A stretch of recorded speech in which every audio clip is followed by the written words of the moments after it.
You got a lot of wrestling. lactic acid build up, I can't hold it too long. Oh, dude, like you're getting into like workout terms that I don't fully comprehend with my small mind. Which is funny. That's actually well. Before we get started, but before we do all that, I just want to welcome everybody back to this episode of Wizardly Ramblings. We are joined by the amazing Jimmy Nuts. If you haven't heard of his channel, if you're watching my channel, I assume you've heard of his channel, but it is Chatting with Nuts. Fantastic content. Jimmy, why don't you go ahead and introduce yourself? Well, you did a pretty good job there, but yeah, I cover science fiction, fantasy, speculative fiction for the snobs out there, and also other things. I do literary fiction and manga every now and then, and do a lot of long form content where I bring people on and just try to get them to know them better and figure out, what makes them tick as readers, and always questioning my own opinions and takes, which leads to a lot of, as you would call them, ramblings. So I'm happy to be here and excited to see this show get on the road and start growing, man.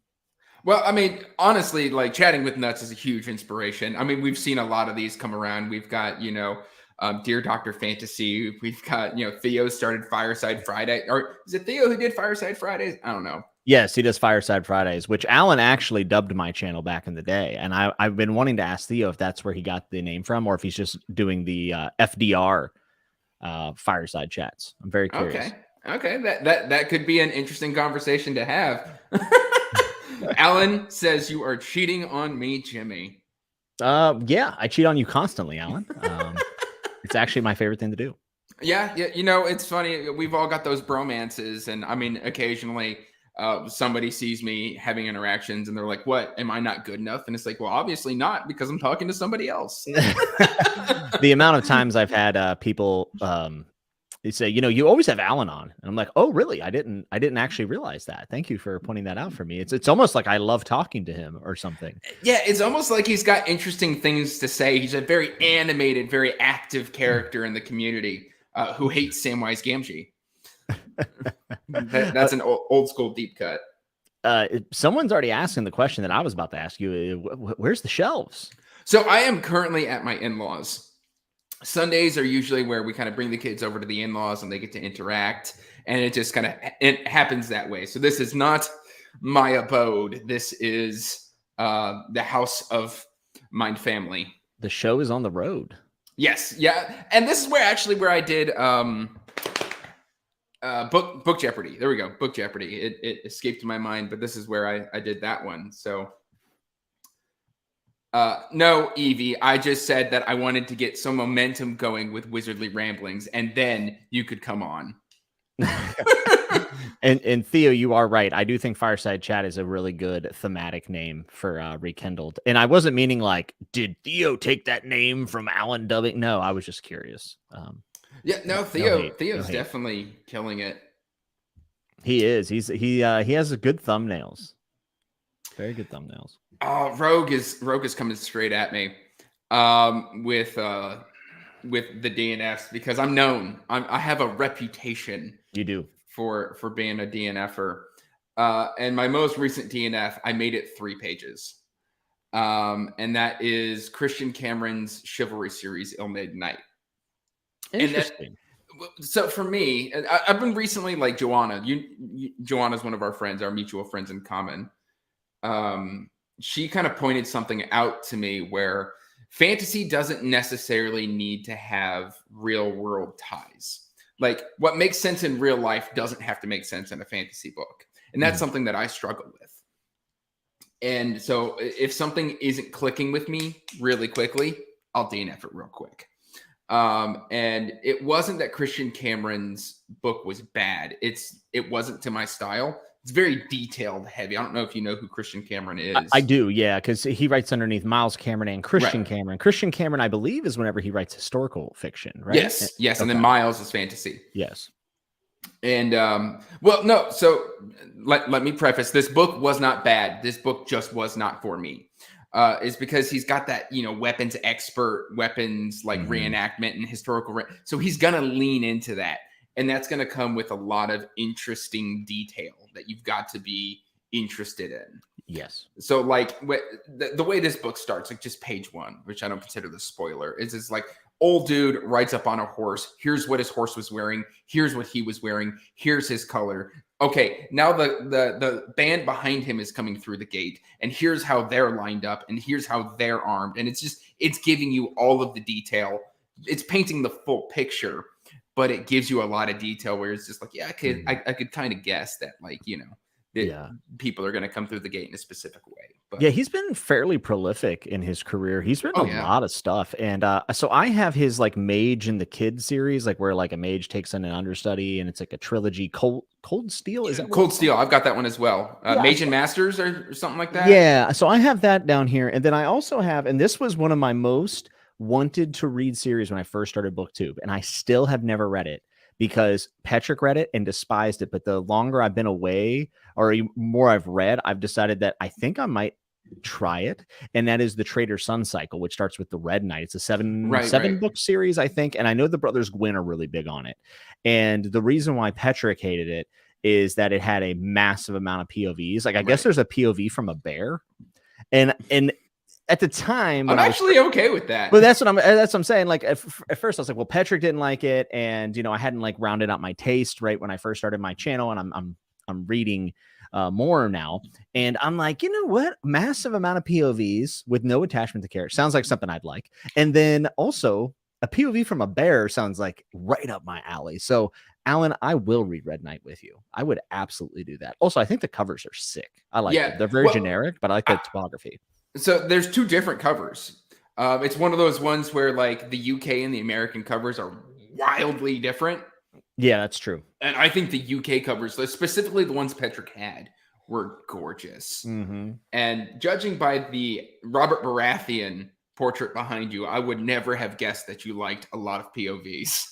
Yes, I love POVs, and a lot of times, especially in fantasy, it seems like a lot of people like really love to be inside the character's head for every single little nuanced thought that they have, and I'd like that too, clearly. However, I have found that I have a very large appreciation for someone dipping into a lot of different perspectives just around an event. Mm-hmm. And kind of creating this time spiral around said event, because depending on where you are and who you are, that event can be viewed differently. And it's something that Stephen Erickson does a lot, but many, many other authors do as well. So it's something that I'm really receptive to. And I feel like that's probably the hang up with Miles Cameron's books or Christian Cameron's books, that he does that, but it would not be a hang up for me. So I want to try it. I want to give it a go because it's 7 books and the people who like it love it, which is great.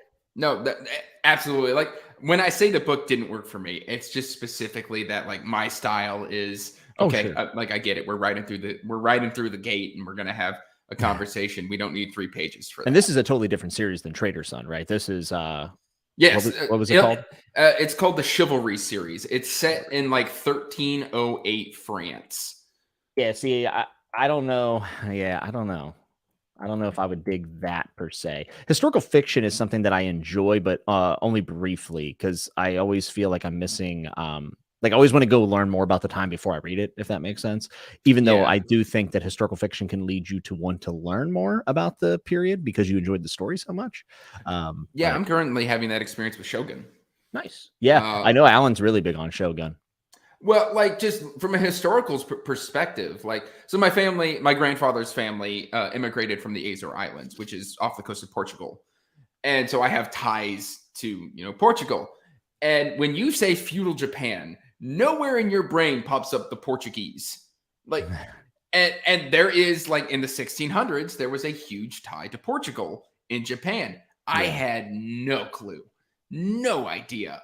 And so like that just made me so excited. That's really cool. Yeah. Alan, you're being a rabble rouser, sir. I mean, you are kind of the self-pub warrior, right? That's kind of your thing. I think Patrick got me started. Well, a few people got me started, but Patrick was one of the ones who was just like, oh yeah, self-pub's pretty cool. And like, check out these covers and like Felix Ortiz and like, he'll throw out all these names. And I kind of got pulled in. I started off my channel with, traditional fantasy, where I was just doing backlisted stuff where, the recent releases weren't really my cup of tea. And then I believe I started with something that was a web serial that then got put into self-pub. So I mean, What was it? it's Drew Hayes' Superpowers. So if you've ever like read My Hero Academia or watched that show, it's kind of similar in premise, where it's like a superhero style of like school where they're training up superheroes. You've got to go to college, you've got to get a certification in order to become a superhero, things of that nature. Yeah. And there's like a caste system within this world where basically you've got your superpowers, or people who have control of their abilities. You've got normals, and then you've got what's called supers. And powards. So it's the supers who have the superpowers, and powards are people who have powers but can't control it. So kind of think of like the time traveler's wife, or time traveler's husband, the guy who's constantly just jumping back in time. He would be considered a powered. Okay. And they kind of run this experiment to see if they can make powards into supers, and that's kind of the whole thing of the series. But there's like a deeper mystery. Anyway, that's how I got into self-pub, and then like Zach Argyle and all that just took me down that rabbit hole. Nice. And what about self-pub that keeps you coming back? Like there has to be some sort of common theme, right? Well, yeah. So there's multiple common themes that I like about the self-pub. Is there's stuff in self-pub that just TradPub isn't ready or prepared to touch. Like if you want lit RPG, you're not going to get TradPub lit RPG. It's just not going to happen. That's true. Yeah. If you want something that's like off the wall, like occasionally, like TradPub will take the dive and do something off the wall, like Cradle. There's no way Cradle would make it to TradPub unless like it does insane numbers, which it does, but it's done insane numbers to the point now where Will White doesn't need to go trad. Yeah. And also just the ability to interact with the authors. One of the things I love is that you can interact with TradPub authors. Like there are a number of TradPub authors who are very accessible. But like self-pub is just, you can talk with them. You can have a conversation. So you would not believe in death of the author then? You don't subscribe to that? That's actually not a concept I'm familiar with. So if you tell me what it is, I can give you my opinion. Well, before I butcher it, let me kind of basically, it's the idea that it was an essay, and the whole essay argues that against traditional literary criticism practice of relying on the intentions and the biography of the author to explain the ultimate meaning. This is something that's still debated to this day. Cormac McCarthy gets brought up a lot in this because a lot of people try to actually figure out things about Cormac McCarthy because he's so elusive. He doesn't really give a ton of details about his life. He doesn't do a lot of interviews. So people are always trying to find like more information about him to then infer more about his work, right? So for instance, you could reaffirm a joyous point about a book or an author based on knowing their backstory. So the idea is that you eliminate the author's personal experiences and them from the conversation, and the work stands alone. I don't really have an opinion of it. Like I can see why both are important. So I'll just sit on my fence as I always do with these things. But it seems like traditionally published, for me, I when I look at this, and I see that so many, are interacting with reviewers and with writers, that they certainly don't subscribe to that idea. So, well, I think you can have a foot in both camps. I think you can have authors who put their personal beliefs in their work. That does happen. But at the same time, an author does not have to subscribe to what's put in their book. So it can go both ways. It really depends. I think that comes down to a more individual perspective. Yeah, for sure. I mean, there's a lot of really visible authors that I have actually heard, address maybe criticism about maybe the intention behind a scene before. And I think it's actually pretty valuable to hear them out and to know what they were going for. But I think that there's still a conversation around how it was executed, because if a large number of readers don't take it the way that you intended, then we get into a conversation about, okay, well, what about literacy and how we read, and what level are we reading at? Or was it just poorly executed? Was it a miss? Because sometimes that happens. Yeah. I've had this happen. I had a self-pub author, and I read their book, and I bounced off of it. And we had a long dialogue about why they felt that I was wrong, and that I should reassess the way I felt about the book. And I didn't love that interaction. I'm going to Yeah. be honest, because for me, it was like trying to be polite, kind of being like, hey, I bounced off of it. And I did think it was like cool to see the other side of the argument. But like, even with all the context, I was like, I still don't think this is very good. So it felt like I was kind of being argued with, which, you know, I'm not fragile enough to believe that I should just be able to talk and yell and no one should be able to respond to me. I think that's ridiculous. But at the same time, it's like, well, you weren't convincing even in that regard. So like, what am I supposed to do now? Yeah. You know? I have had interactions like that as well. I had somebody send me a review copy, and when I gave it 3 stars, they got mad.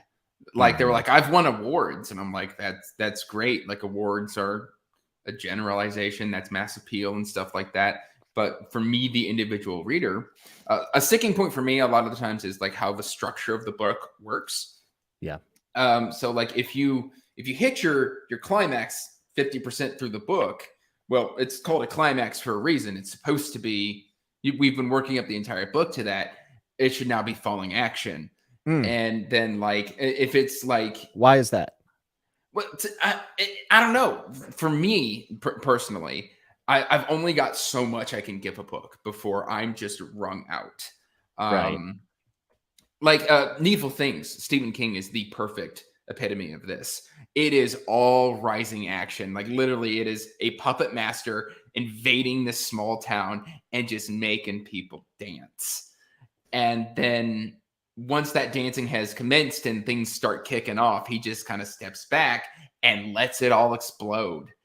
And it's just this great satisfaction. But by the time you were done, I was in a 4-day slump. Like I couldn't look at a book.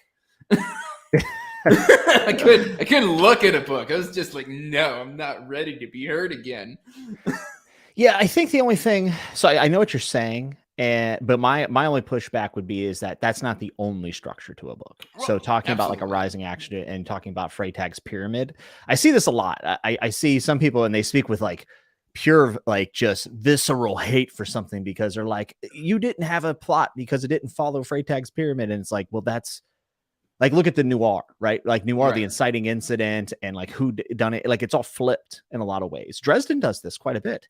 And it doesn't have to always be like climax at the end of the book. Like you can actually start with a climax.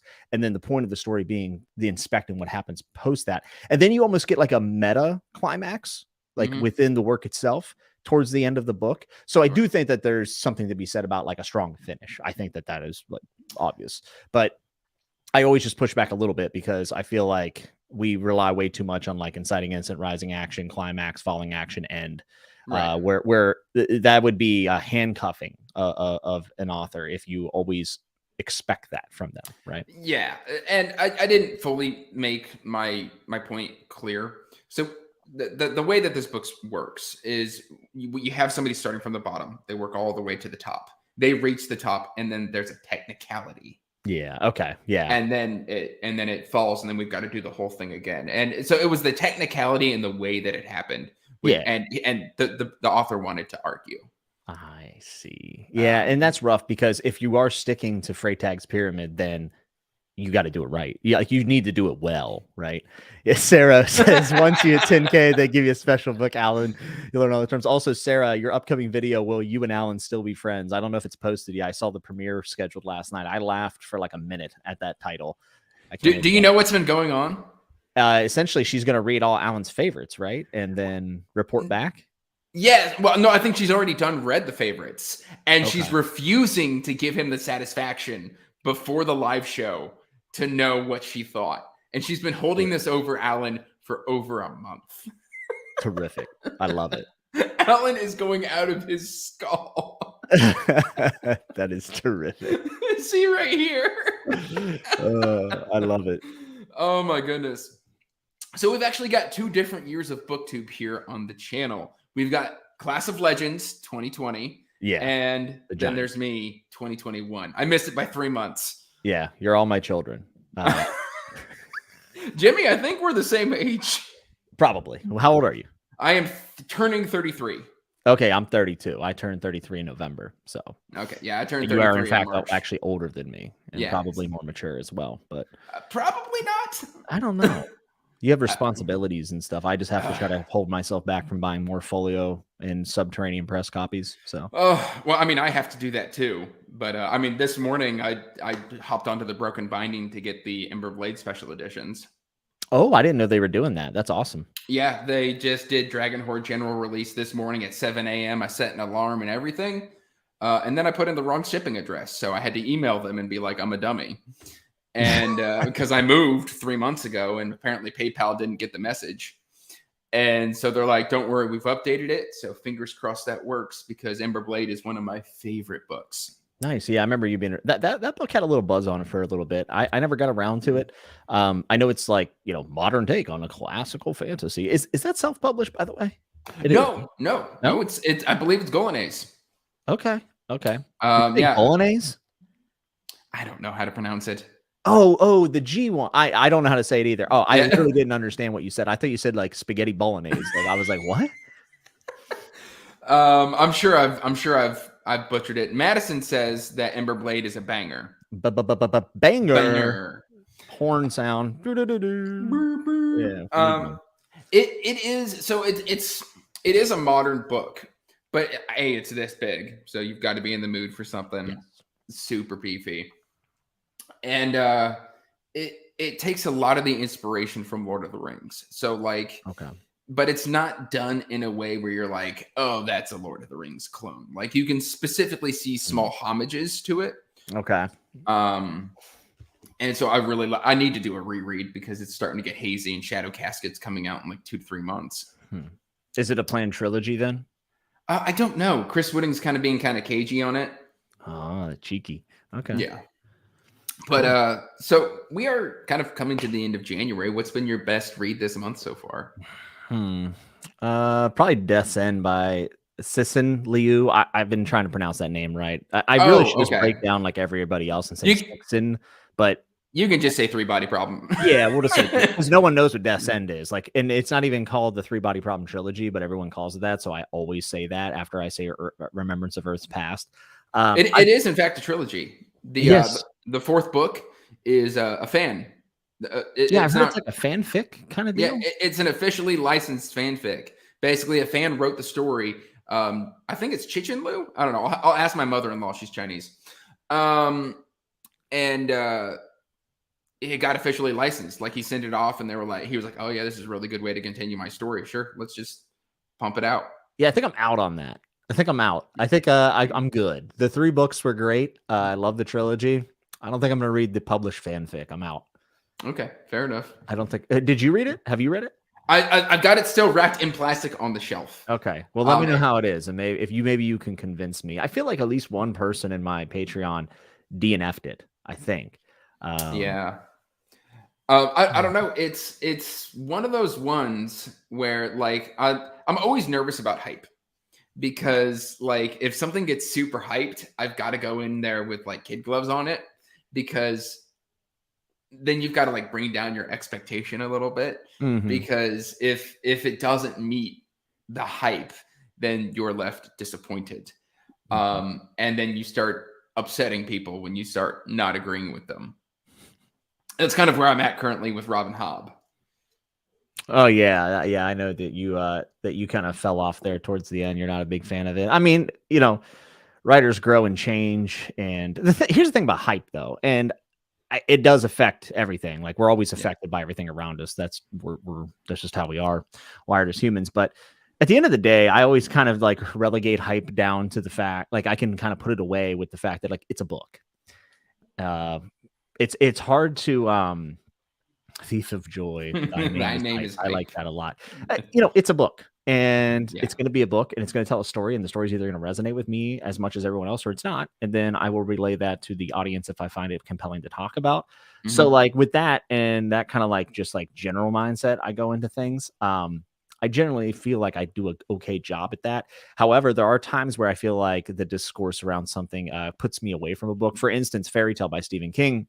Okay. Got a really lukewarm response from a lot of people that I talked to, which is anecdotal, but it was just like everyone was kind of hating on the second half of that book. And I was like, I started it. I was really enjoying it. and I felt like I wasn't reading it in good faith, so I just shelved it. And I said, I'll read this in like 4 years when no one's talking about it, and then I'll come at it maybe with a little bit of a less affected perspective, hopefully. So I mean, I hear you, but at the end of the day, like, you either like something or you don't, and no work's infallible, and it just depends on like how you're approaching it and what resonates with you, right? Yeah, I mean, the first 9 books of Remember the Elderlings probably takes the number 2 spot. Nice. Like, it was that good. Yeah, no, in terms of like fairy tale, I don't know what I was expecting with it, but the first 30 to 40% of that book is absolutely masterful. This is what everyone says. This is like, everyone says, read the first 30% and put it down and treat it like a short story or something. And I'm like, I'll just read the book later, and like, who knows? Maybe I'll like it, and that'll be my super duper hot take where I give it a 6 out of 5 stars or something. Who knows? Yeah. You've read Jenny Wirtz, right? I've read one book from Jenny Wirtz. Yeah, Curse of the Mistwraith. I read that when we started our read along last March that we have not actually began somehow or something, or maybe it was last June. I can't remember when I read it, but it was good. I liked it. Yeah, I just speaking of my favorite book of the month, since I asked you yours, I figured I'd give you mine. It was Storm Warden by Jenny Wirtz. Nice. It's one of her books that I believe she put out in the 90s, early 90s, or it was either late 90s or early 2000s. Fantastic work. And I hear like the prose structure in Curse of the Mistwraith is entirely different, which I'm excited to try. But like, I've still got the Empire trilogy, which I know Petrick loves. Yeah. I even went and got the Grim Oak Press edition of it just based off of like Petrick's recommendation. And oh my gosh, I'm so excited to continue because I'm going to finish Cycle of Fire, which is the name of that trilogy. And it's this beautiful blend of like nautical fantasy and sci-fi. And it's like one of the cool things about that is the sci-fi comes out of nowhere, but it takes that idea of like magic is just science we don't understand. And it plays with that. Like it plays with it, and it's so good. And it's still got that really beautiful prose and great character work that she's known for. I love it. Yeah, I'm generally a pretty big fan of that kind of concept or device in stories. And then also, yeah, Jenny Wirtz understands the English language very, very well. She's pretty much like, I put down that book and I was just like, oh no, like I'm going to have to read it all. I'm going to have to read everything that this woman has written.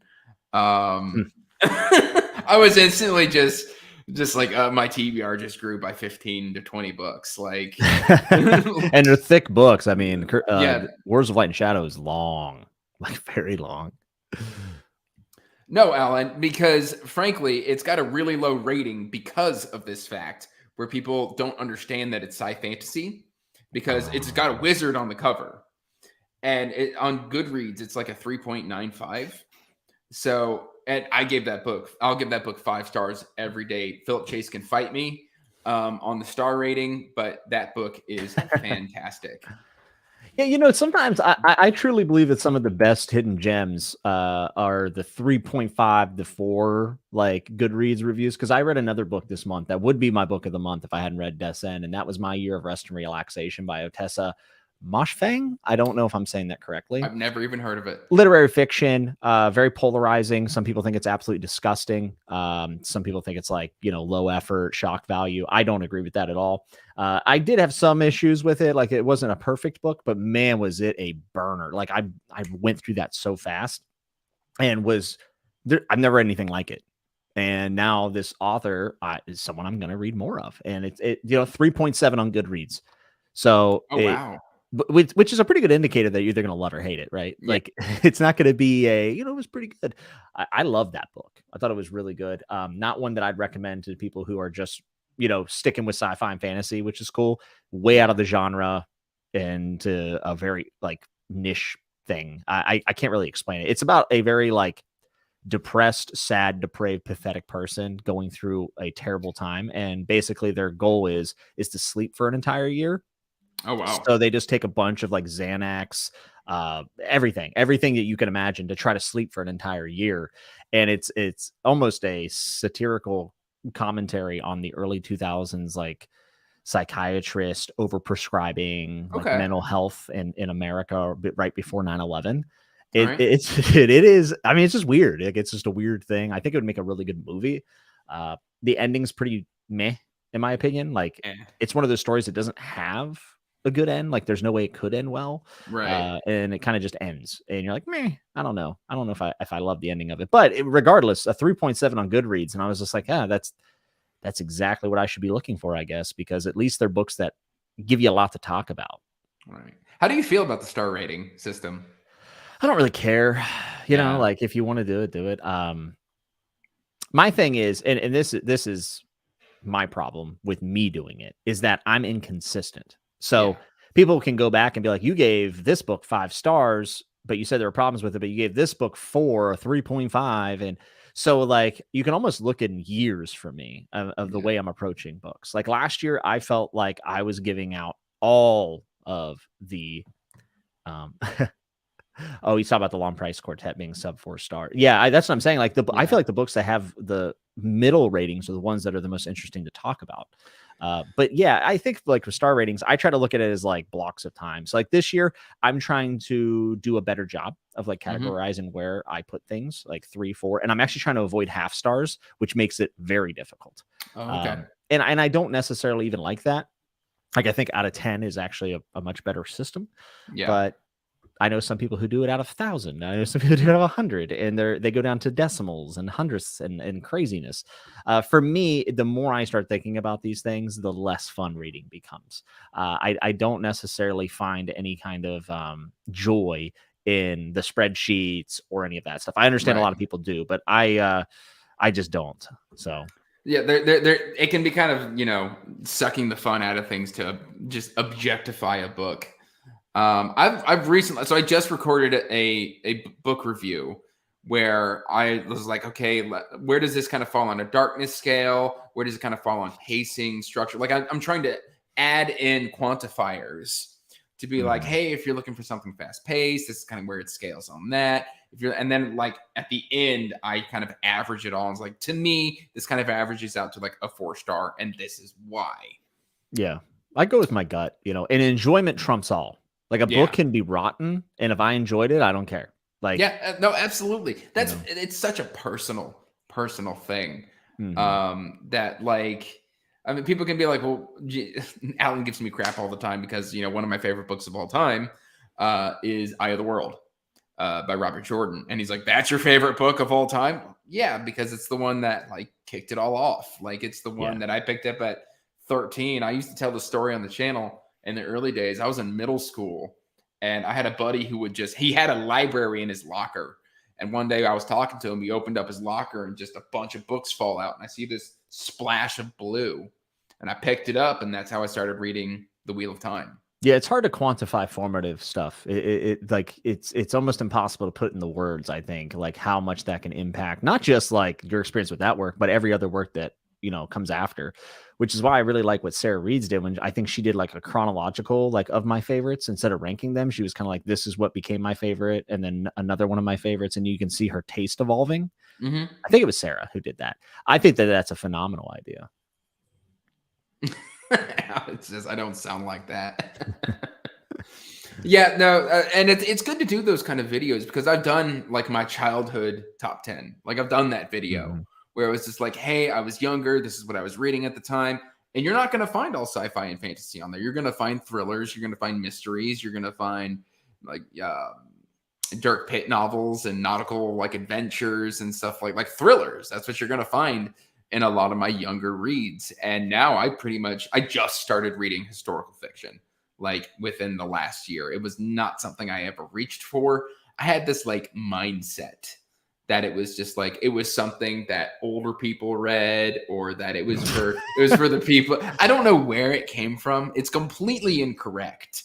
But, like, I had this idea that it just wasn't for me. And that is just so incorrect that, like, you know, I've been proven wrong. I mean, Bernard Cornwell's The Warlord Chronicles, Shogun. I'm discovering, like, David Gemmell's Troy trilogy. I'm just discovering all of these books that I'm really loving in the historical fiction, historical fantasy kind of field. Yeah. Have you read any Guy Gavriel Kay? DNF Tigana. Okay, fair enough. I mean, maybe his other works would work for you then, because like it's a lot more historical than it is Okay. fantasy. Like Lions of Alverson does, I think it has like a second of possible magic that's like underwhelming magic for the most part, but like what a great story, and is also like, paralleled the things that happen in history. So I could see maybe you enjoying his other works. Okay, yeah, I'm definitely open to coming back. The thing with Tagana is, again, it's this big, and I struggle with standalones. I don't read a Hmm, lot of standalones. For some reason, it's always the fantasy series that gets interesting. prioritized by me. Yeah. And I need to be better about that. I need to be the one to like reach for standalones and give them a fair shot. I mean, like I started reading like Xanth and Dragonlance, and all of those are like expansive Yeah. series. And so I think I'm just hardwired from a young age to enjoy series. Hmm. And so when it came to Tagana, it wasn't like, the whole thing on the back of the book is Tigana is this city that people have been like magically forced to forget and stuff like that, but they want to remember and go home, was my understanding of it. And then I was about 100 pages in, and that hadn't even come up yet. And I was just like, okay, like we've had some good sex scenes, I guess. Let's go. Let's go. But and so to me, it didn't quite hook me quite fast enough, I think is what Tagana ended up doing. I think you should try Under Heaven if you ever try GGK again. Under Heaven, I thought had one of the strongest hooks. I'm adding it to the list right I now. think Under Heaven, I enjoyed it more than. So I've only read Lions and Under Heaven, so I'm not like a GGK expert by any means, but I thought Under Heaven was absolutely fantastic. Like, thought it was great. Probably should have made my top 10 books of the year, but I edged it out a little bit. Is this an Asian inspired fantasy? Yes, and there is a second book that takes place a couple centuries later, I believe. I might be wrong on that timeline, but there is a second book to it, and people also love it as well and say it's really, really good. But Under Heaven is great. I mean, it's fantastic. I also think that Alan would love it, which means he'll never read it because I said that. But well, hopefully he'll forget. hopefully. Yeah, we can just throw another car at him, and hopefully that time it'll just wipe his memory of this conversation. I don't know if he could take another one, man. I mean, he hip checked the last one. He just just got it out of the way. They have two hips, so. Speaking of hip checking, you do martial arts, right? Yeah, I do Brazilian Jiu-Jitsu and Muay Thai. I do a lot more Jiu-Jitsu than Muay Thai, but yeah. I didn't know about the Muay Thai. Yeah, I boxed for a while back in the day too, but I don't really box. I stay away from striking because I'm one of these people who like, I got to apply what I'm doing. So like, I want to spar and spar hard, and I can't really take any more head trauma. Like I've taken a lot, and it's just not healthy. Yeah. So I boxed for a year back right after wrestling, and did some exhibition fights and stuff, and I just never felt very good after. One, I don't actually like hurting people. It's not like my favorite thing in the world. Yeah. And then two, I was having like a lot of issues with my head, which came from wrestling. So but yeah, I do jiu-jitsu every week, pretty religiously. I just got my purple belt, which is cool. Yeah. Now, where's that scaling? Because I know all martial arts put the belts. So it's white, blue, purple, brown, black. So I have probably another 6 years to black belt. Okay. All right. Fair enough. I used to teach Chinese Kempo. Nice. My dad owned a dojo. Owns a dojo. I don't know if you've ever heard of XMA. It's a performative martial art that was started by like a former Power Ranger.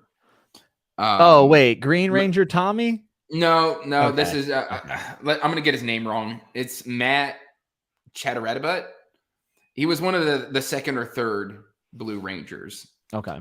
Like early days, but basically it injects acrobatics into regular martial arts, and so like it's the 720, the 360. Jump up in the air, throw the kick, do somersaults and stuff like that. Well, we had one of his like official students down, and I was 16, and I threw a kick wrong, and I straight up pulled pretty much half of the muscles on this side of my body. Like it just wrenched everything. Mm-hmm. and I was never able to fully recover. And so I had to end up like fully retired. Like I've to this day, I've still got back problems. Oh yeah, Because I was allowed to heal without seeking physical therapy. Yeah. My parents didn't think I needed it at the time. Yeah, And so tough. now like my lower back is completely shot. But I mean, I made it just shy of black. So the way ours went, it went white, gold, orange, purple, blue, green, third brown. No, hold on. Yeah, purple, blue, green, third brown, second brown, first brown, My and then God, black. Yeah. that's like a test in itself to remember all those. My God. Yeah. So that we had, I was at first brown. I did first brown childhood and then first brown adult because there's different things that we would teach depending on your age group. Like we didn't teach killing hits to kids. Like that wasn't something that made it into the curriculum. That was all pure self-defense. Like if a move was deemed too damaging, you had to go to the adult classes in order to learn that for self-defense. But yeah, so we both have a kind of martial arts background, but mine, I don't have the muscles anymore that you do. My muscles are they work against me in jiu-jitsu because they take more oxygen, so I gas out much faster than most people. So I'm good for like a good minute, and then I'm tired. My buddy and I used to spar, and so like Kempo is like, it's a striking thing, but jiu-jitsu is you get a hold of somebody and you take them to the ground. So I would get in and I'd throw like a flurry of blows, and then like he would just absorb the damage until he could get me. And then once he got me, he just took me to the ground, and I had to instantly tap because I was done. Like I have no floor skills whatsoever. Yeah, that's generally the idea, right? I've always thought it was very important to train striking as well, because the one thing that jiu-jitsu guys struggle with whenever they make the transition to mixed martial arts is managing distance, because it's a lot different to know whenever you're in danger of being kicked or even jabbed compared to like getting grips, or shooting a double, or getting double underhooks or whatever it might be. So managing distance is like one of the things I don't love about just pure grappling. I think it puts you in a sense of safety when you're actually in danger. And you see it all the time when guys make the jump to mixed martial arts. I also am much more of a fan of the no-gi style of jiu-jitsu, which there's no belts, there's no kimono, none of that. So it's much more akin to, wrestling, grappling. It's all in the same wheelhouse too. So yeah, I love it though. No, I imagine you still talk about it. You still train. Like, yep. I got my jiu-jitsu shirt on right now.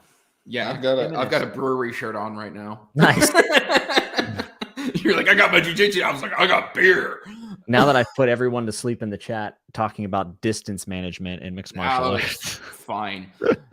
So what ended up making you want to start your channel? Like what was the drive, the push? Well, there's multiple things. I mean, for one, I definitely was looking for something to do because post wrestling, I was kind of lost a little bit. And I was finding ways to dump my energy physically, but I also wanted to spark that creativity that I once had.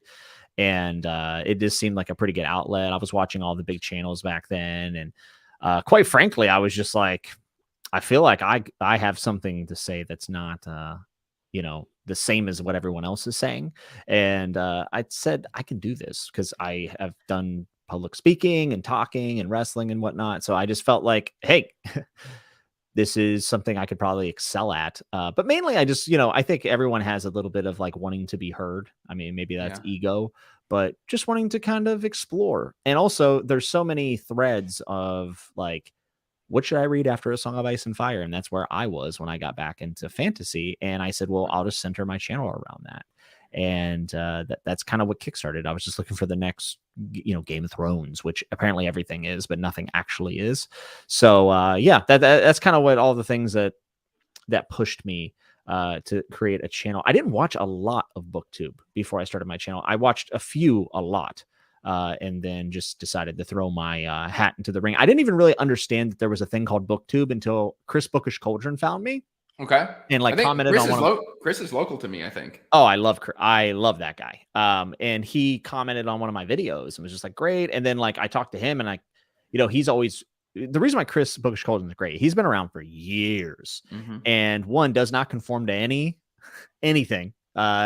He will crap on whatever he wants, which I love. And he's also reading stuff that no one else reads in like our little sphere. But he sorts on YouTube like once a week, he said. I don't know if he still does this. And he will find people who tag Booktube and new channels and like subscribe and talk to them. And he's just like very welcoming. So like Chris Bookish Cauldron was pivotal in me like experiencing the larger community. I think that's how I ended up finding Rhythma and how I found like Alan, for example. And then Alex Nevaez started around the same time as me, and I did know him as well from Daniel Green's comment section, I think.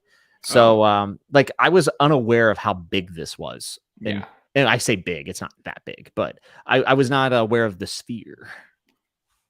No, I think so. The funny story is I think Chris is based out of Indiana, where I'm at.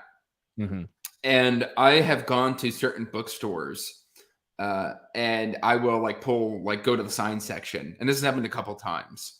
And I can't prove that this is Chris, but like I'll just pull up in the secondhand bookstore and I'll open up the cover and it'll say to Chris. And that's all it says. And so somebody in my area by the name of Chris has a very extensive signed book collection. I would be very curious if it actually is him. Yeah, no, that like I have to know. So I should probably ping him and be like, "Hey, do you like sell books to this bookshop?" Like, I don't know why he may. But no, that's fascinating because I did a lot of the same thing. I started working at a job where my boss introduced me to Drew Hayes, and really like a bunch of like Kindle Unlimited authors, which ended up turning out to be self-pub, which I didn't know at the time.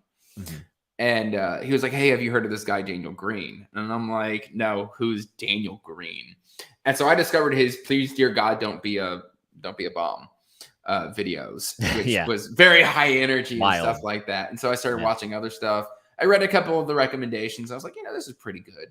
I stumbled across Mike's book reviews, and he introduces me to Faithful and the Fallen, Red Rising, and a few other series that I ended up falling in love with.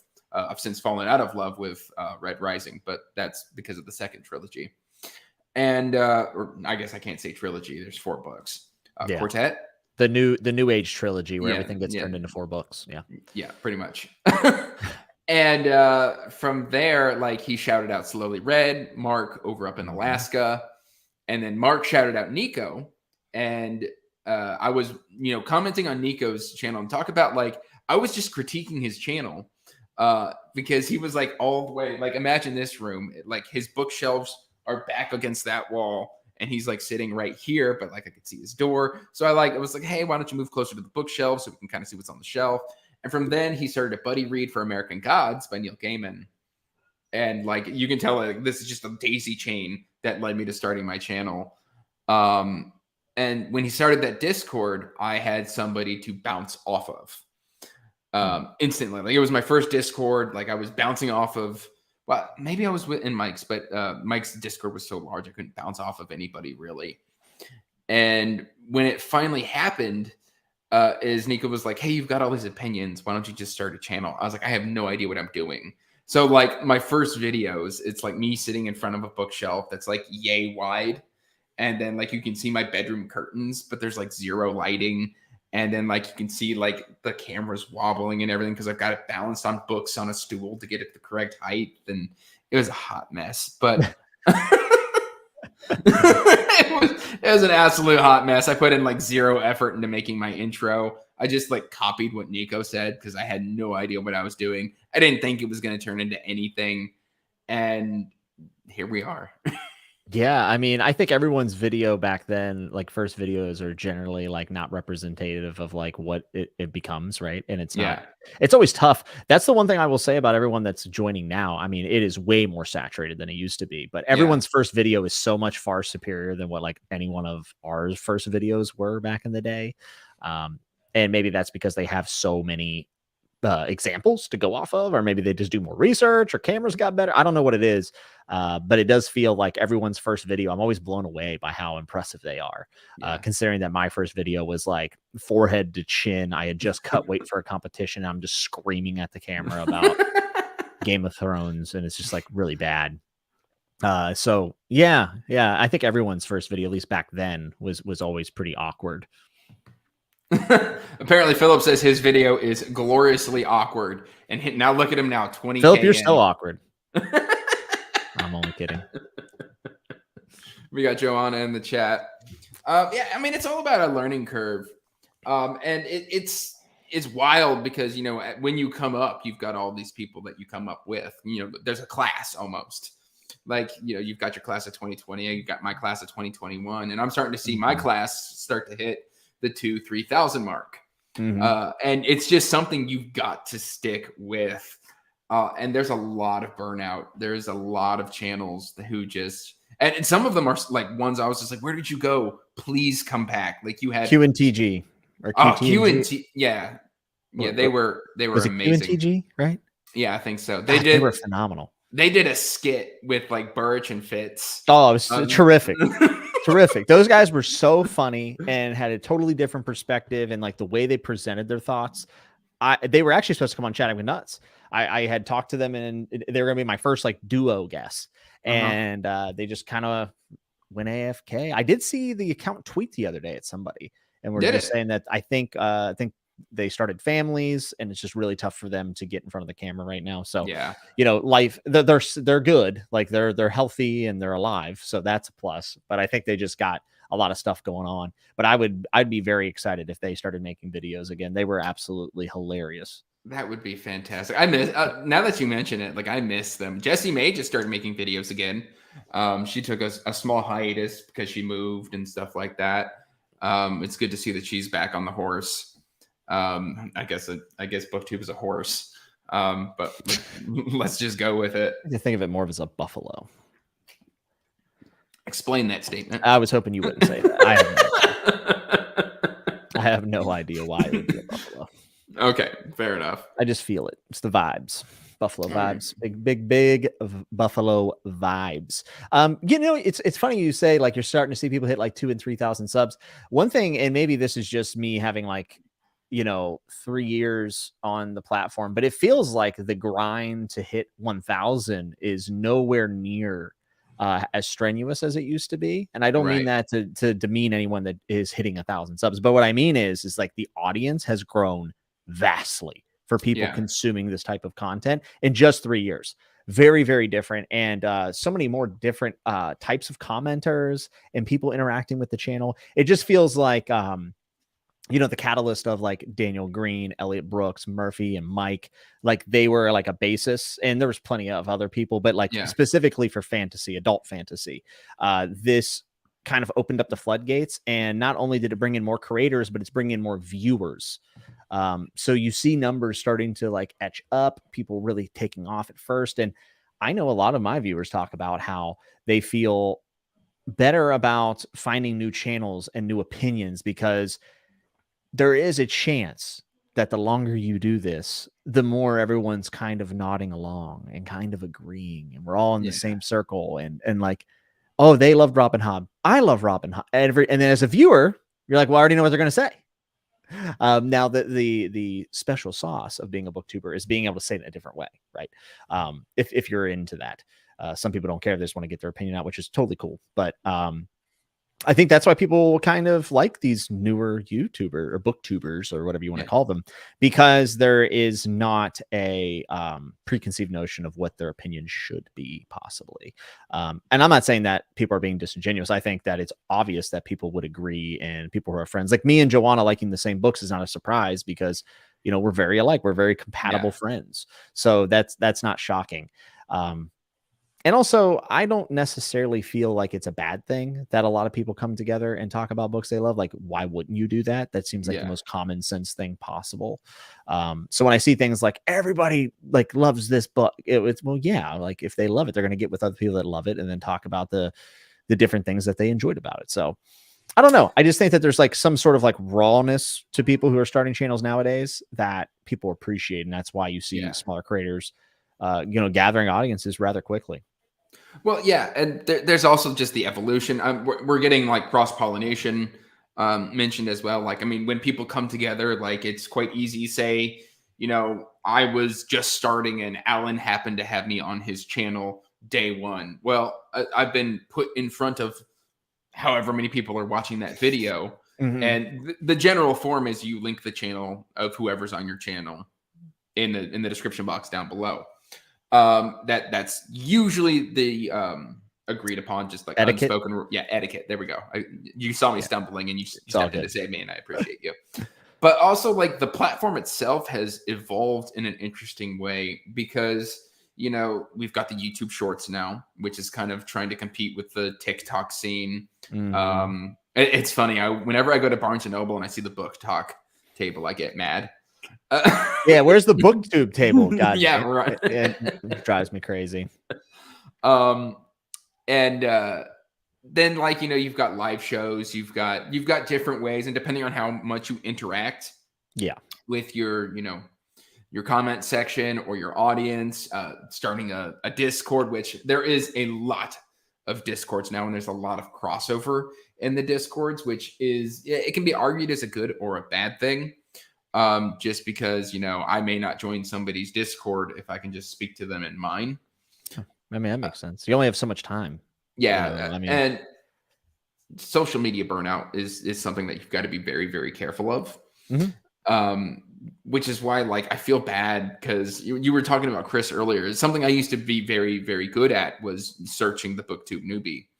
And I haven't done that in a while. Here's the thing, dude. Like, you only have so much time and resources. And as your channel grows, you get a better idea what you want to do, and you're staying consistent with it. Like, it's a lot of time and a lot of investment. And then, you know, you're starting a Patreon or a Discord. Like, it is what it is, dude. And I see people sometimes, they're like, you know, why do you have the same people on Chat with Nuts all the time? It's like, because I literally don't have the energy to go make new friendships.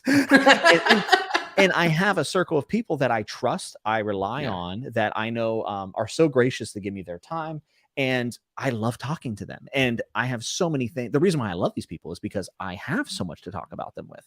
So what's wrong with only having maybe 10 guests, right? And then bringing you'll see, as you do this show, you're going to have people that you're going to go, I want that again.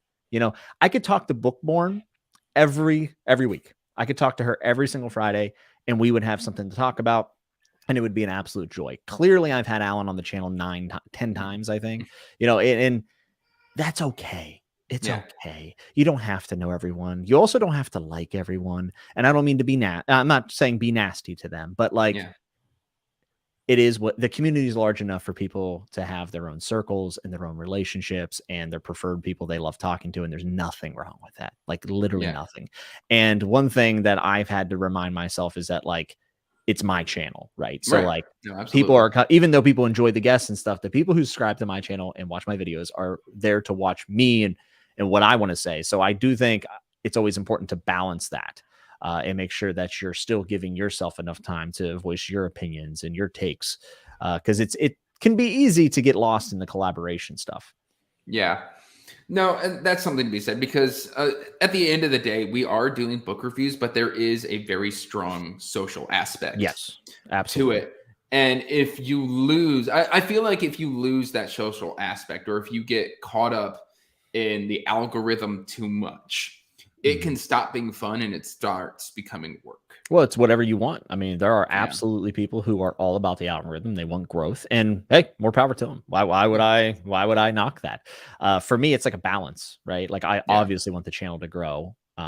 You're doing great. 10K. 11, but 11K. Oh, excuse me. More than Alan. That's all that really matters. I'm just a humble 3K channel. Hey, you'll get there, bud. Okay. No. Someday, if you eat your Wheaties, and you eat your push-ups, you too can make $12 a month on YouTube. Exactly.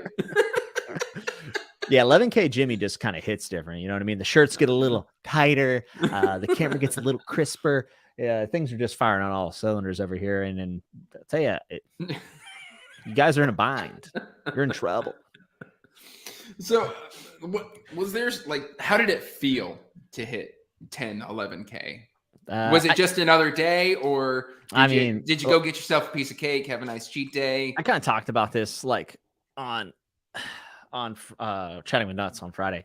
Like, leading up to something, I'm way more excited about it. And then when the actual accomplishment happens, I generally am just really sad for no reason at all. I watched this section of Chatting with Nuts. I was there for it. Yeah, I completely agree with your comment. Yeah, and the reason why I'm able to post videos and continue doing this stuff is because it's something that I plan on doing this like the rest of my life, unless if I get burnt out or like I mean, I'm obviously not going to speak in absolutes because that's silly, Right. It's but dangerous. it is something that I could see myself being able to do even with breaks for the rest of my life. And that's why this is such an interesting hobby to me. I might not be able to go do jujitsu or heavy weightlifting in 20 years, but I could Right. still turn on a camera and talk some smack about some books, which is great. So for me, it's like a foregone conclusion that I will continue to do this regardless of the sub count. So Right. whether it's 10,000 or 12,000 or hit 20,000, like, yes, it does mean something to me because that means that people are listening, they're engaged. And I have met some of my favorite people in the world through this. So it's interesting because like 10K speaks to the macro of it, but the micro of it is what's actually affected my life. The number on the subs doesn't really do much, right? I mean, it's an achievement and it's cool and it's showing that maybe people are digging what you're putting down, which is awesome. But for me, like the value is in getting on camera, putting myself out there, and then building these relationships that I hope will last the rest of my life. Like I literally talk to Alan every single day, me and Right. Alan, and it's usually me complaining about stupid stuff and Alan just being like, I'm sorry, dude. Like one day he's just going to stop messaging back, or, like Philip or Joel, any of you. I mean, that is kind of like what is more special to me and like touches my heart. But yeah, I mean, hitting 10K was cool, but I don't really have goals. You know what I mean? Like I see some people like, we're going to hit 20K this year or 2K. And that's cool. But I have that's an arbitrary goal to hit 5K by the end of the year. yeah. Yeah. I mean, maybe I that's say that. I may have said that before. Like we're going to try to get to 10K. Maybe I said that, but like, it's never at the forefront of my mind when I post videos. I just do it because I like doing it. yeah. And, I just want to continue to be me and, see the channel grow. Doing that is better than trying to play the game for me personally. And I just got to comment on the one thing, like that whole spiel that you just did is one of the part of the reasons that I think people love watching your channel is you take the statement and the question and you just break it down in such a way that people connect with you. Because you're very earnest about it, but you're also very well spoken. You get down to the nitty gritty of what you are trying to say. You were very clear. You were very concise, but you're also very earnest about it. And that's one of the things I love about your channel. I appreciate it, man. I don't know if I'm well spoken because I always call the wolf, and people rip me in my comments because I don't pronounce the L. But no, in all seriousness, I live in Indiana, man. Half of the population says wash, the other half says wash. Wash. Yeah, same thing in West Virginia too. My problem is I exhaust myself because I like to look at everything. I try to look at everything from like a 360 angle. So I will argue with myself in real time, which maybe that's entertaining. I don't know, but I do it on Chatting with Nuts. I mean, I think I was literally arguing with myself the other night, and Philip's just like sitting there staring at me like, what the hell is this guy talking about? So I don't know. It's just my thought process. My poor wife has had to listen to it for like the last 8-9 years. I just I mean, if you made it this far, you're good. You're good to go. Yeah, right? I hope she's so. She's just used to it. But yeah, I do try to break everything down. I try to see it from all different sides. And part of like that is coming from like books, right? Like I can have such a subjective experience with something and be like, I love this book, it changed my life. And then someone's like, dude, that book is hot trash. And I'm like, my initial reaction is like headbutt, I want to bang, but I don't. And I go, well, why did they think it's trash? And it actually does take some effort to look at that other side. Yeah. So that's what I always try to do. And I always just assume in good faith that I'm wrong about most things, because why would I be right? Why would I ever be right about anything? I vaguely remember we had a similar interaction when it came to the 5th season. Well, you were being outrageous. See, here, all right. So there's a difference between being like, I hated this book, blah, blah, blah. I think it was the way you said it, because I think you said it was like edgy preteen. Yeah, I mean, you said something outlandish, and I was just like, "That's ridiculous. That's not what this is." And I argued with you, of course. That's fine. So I'm sorry, I had to. That was one of like you and Baron were just looking at me like we didn't read the same book. Like we don't know what you're talking about. It was in the way that you stated. Okay, fair enough. And that's one of the great things I love about the community. Just me and you, we have some crossover.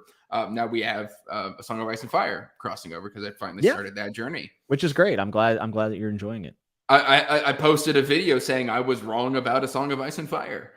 But like we have mostly opposite tastes with some overlap. But I'd agree. We can still have a good conversation or just a high charged conversation. But at the end of it, like we're smiling. Like, dude. It's just a discussion about books. Like there's no need to let emotion get in the way of, and Alan is the master of it.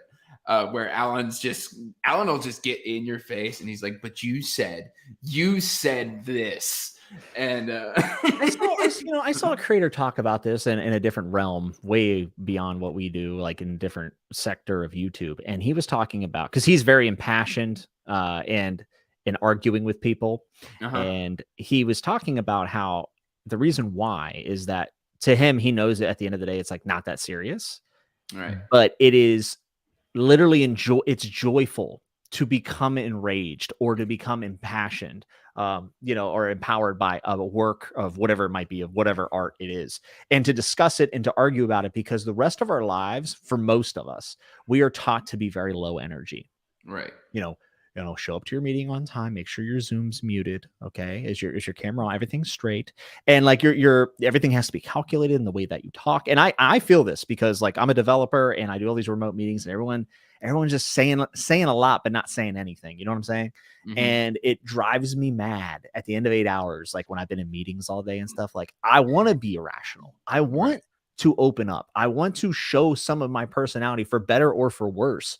And when we come together and we talk about things that we either love or hated in this realm of art that we all appreciate at some like in some level, that is why it's fun to, sometimes be hyperbolic or to just be passionate about something in one way. Poke the bear.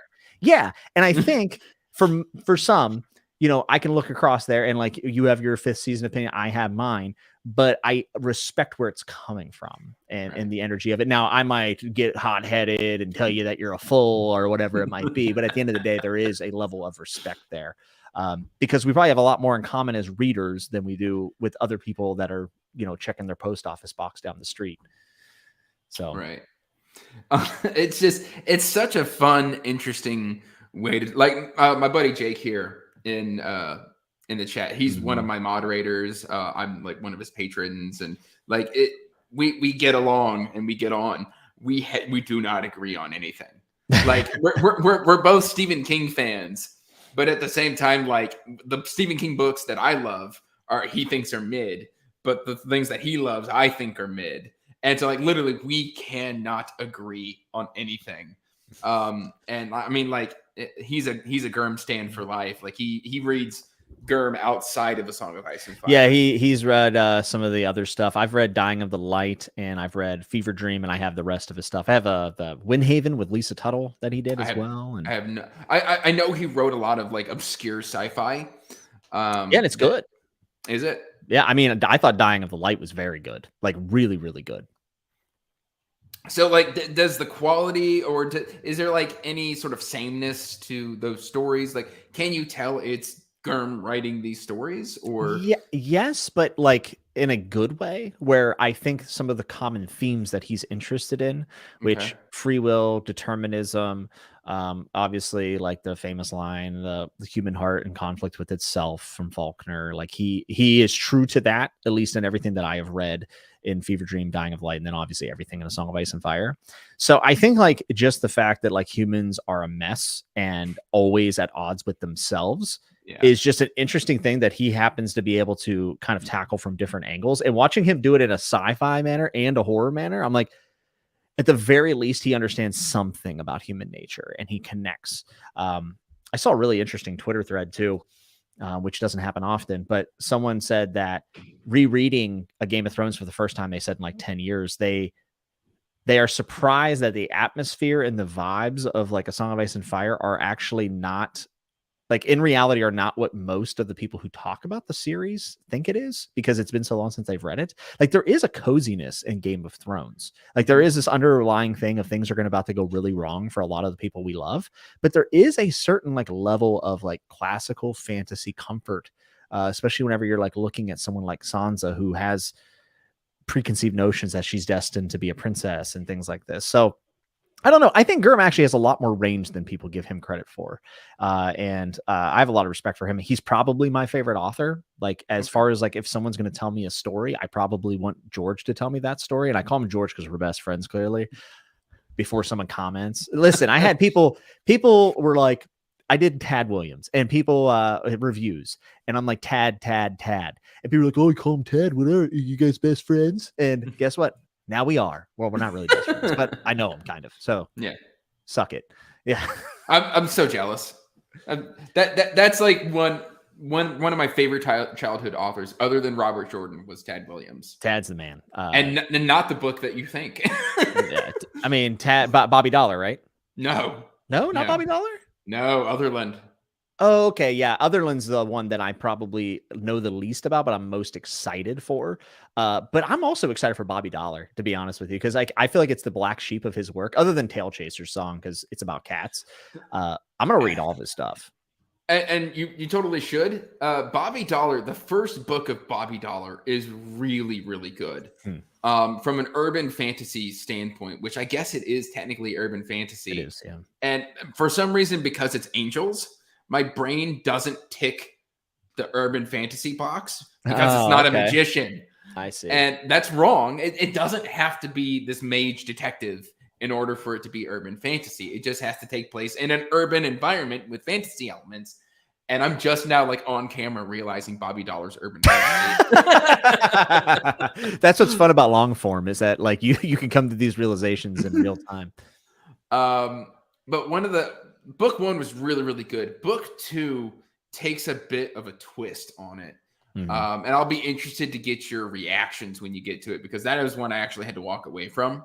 Although one of the best depictions of I don't really want to spoil that. So yeah, I'll get there. Don't worry.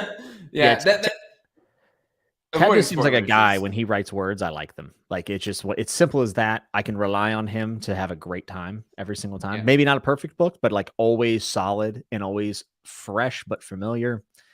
Love Tad Williams. What a guy. Yeah, I'm probably going to be reading his Shadow March. Probably, I think, starting in September. Let's go. I read book one, and I'll be reading book two soon. So okay. I loved the book one. I thought it was tremendous. It was a web serial at one point, so there is a little bit of weirdness. Like you can almost feel the week break. Yeah, it's a little weird. He did it as a web serial because that was going to be the new thing, like in the early 2000s, like 2004. Okay. And basically they came up with it and they said, hey, we want this to be published, so fix it up and get it over here. And I think he said it's the series that made him like the least amount of money. Like it was like the biggest loss for him. It flies super under the radar. I liked it. It has your typical stuff. There's a threat in the north. There's a boundary. Actually, I'm reading Lycanius, and it's actually extremely similar premise-wise, which isn't surprising because like that's a kind of a fantasy trope. Like, a boundary is being broken in an ancient evil. Oh, okay. That specific. I was like, Lycanius is like something like nothing I've ever read. Really? You don't? I mean, there's some stuff. Right? It's got some tropes and some elements that are very familiar, but it's done.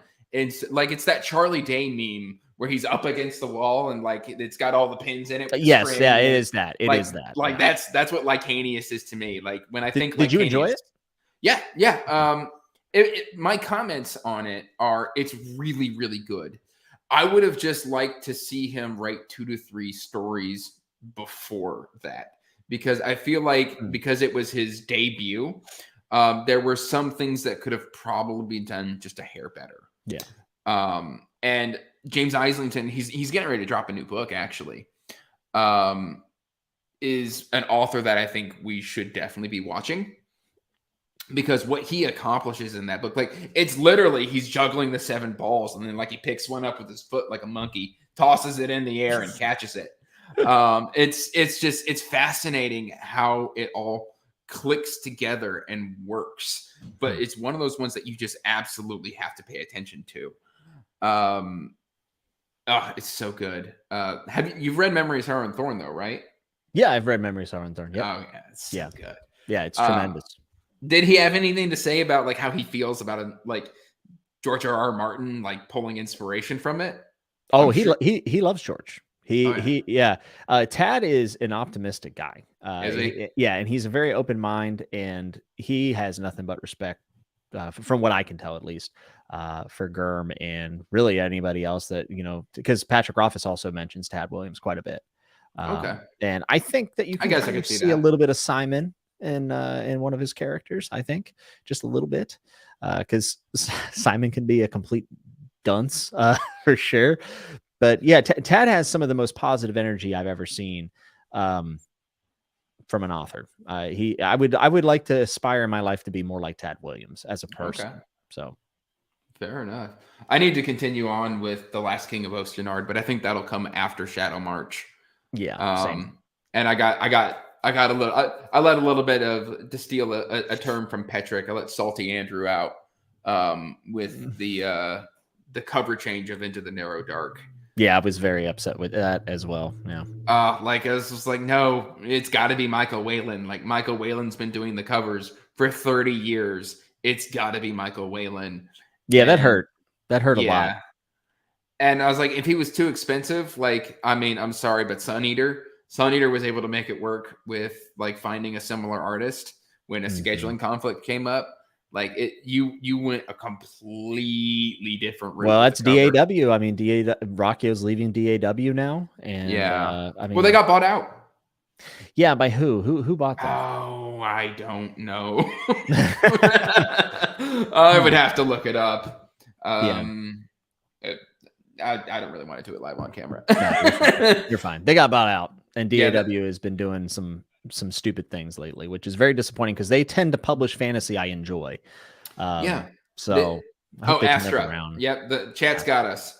Ryan says Astra ended up buying Dog, which I'm not sure I'm familiar with who Astra is. I'm not sure.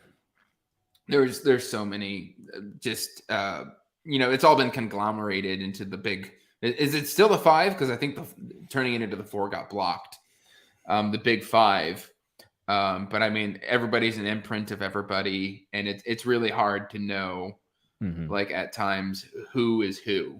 Yeah, because I'll pick up a book and be like, oh, this is definitely self-pub, and it's an imprint of an imprint of an imprint, which leads back to a traditional pub house. Now, there are also publishers that like you can publish through, but it's still self-pub. You know what I'm talking about? I don't know the names of them, but it's like you kind of like pay them, they publish the book, so you're not self-pub technically. Are you talking about like Wraithmark Creative and stuff like that? Maybe.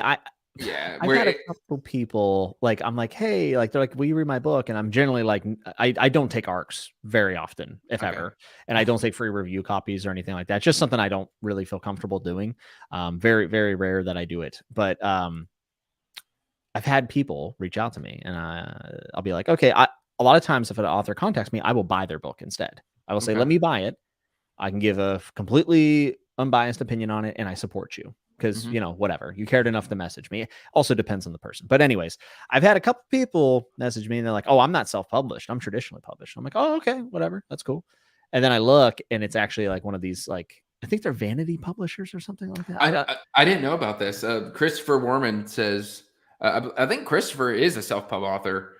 But he says they're vanity. Seasons of Albadone, and the sequel is. I was about to say Seasons. Yeah. Yeah. We got a giveaway out on Twitter. Go check out his tweet. You can win a copy of the second book, which the name escapes me at the moment, but Seasons of Albadone was great, and it's short and it has a lot of charm to it. And I think people would really enjoy it. But yeah, I've had people like reach out and they're lying to me. They're saying that they're traditionally published, and I'm like, I've never heard of this publisher. And then you look into it and you can pay like a certain amount and they publish your book. And I'm like, I guess that's not traditionally published. Like, I guess it is. And I don't really care necessarily, but like, as long as the book is good, right? Don't misrepresent it. That's my problem. So fair enough. Have you ever been offered to be paid for a review? I have, and I've turned it down. Yeah, I've been. I refuse to accept money for a review. That's not kind of why I got into reviewing. I didn't get into it like being like, oh yeah, people are going to pay me for reviews, and then Like, don't get me wrong, there is a financial aspect, which is why I have a Patreon. Equipment like this, the laptop where I'm currently on, like I had to upgrade my laptop. That's hundreds of dollars. I still need StreamYard. stream. Well, I share a StreamYard with other content creators. Nice. So luckily that one, but like, I mean, there are subscription services. I had to buy new editing software. I'm shooting on a secondhand camera because it's still better than what comes in the laptop. I've got to buy a new camera, a good camera to shoot on, like $800. I think I'm just now getting out of the red when it comes to starting a Booktube channel and buying stuff. Yeah, there is an investment cost, and it's so great that people can contribute to growing the channel. Yeah, I'm getting ready to revamp my Patreon probably in the next couple of weeks to add in more perks, probably another tier. But when it comes to accepting money for a book review, like I'm just honored if people want to send me their book, which speaking of Christopher, I've got it on the shelf. He sent it to me. And a lot of the times, if you send me your book, I will at least go and buy your ebook. Like that's it. I'm going to go and purchase the ebook as long as it's not $50 or something ridiculous. Like, I would hope not. Sometimes I struggle to justify an ebook at full print price. Yeah, which it's just like, okay, like it's a digital file and it's ridiculous. This shouldn't be $13. Like I can see $5.99, $7.99, $3.99, but like, come on, you're pushing it a bit. Like, it's very, very frustrating. I think the last few times I said I'm going to go buy an ebook, the paperback was cheaper, and I was like, I'm just going to buy the paperback. Yeah, it's just like, let's go cut down some trees. So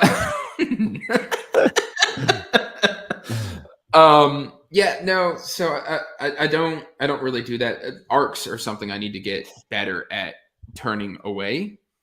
Because right now I've got a stack about yay big. Well, see, that's why that's another, because like for me, it builds. I don't have a NetGalley account at all. I used it twice, and then I was just like, no thanks. Rockio's agent or whoever does his stuff reached out and said, hey, the author like mentioned you and would like to give you like an arc on NetGalley. And I was like, I don't even have a NetGalley account. And I said, I'll just read it when it comes out. Like, it'll be fine. Which, I'm very pleased that he would want that. I think the last arc I got was Shadow of the Gods, actually. Gwen, and I wasn't on the list, but Gwen specifically had, I think her name was Angela, reach out to me and said, hey, the author would like to send you a copy. And I said, okay, I was going to read it anyways. So like, why not? Right. I think I got something from Rockio's agent, but like it was a press release. It wasn't an actual arc. Right. Okay. I'm not in the 10K club. So, well, you know how it is.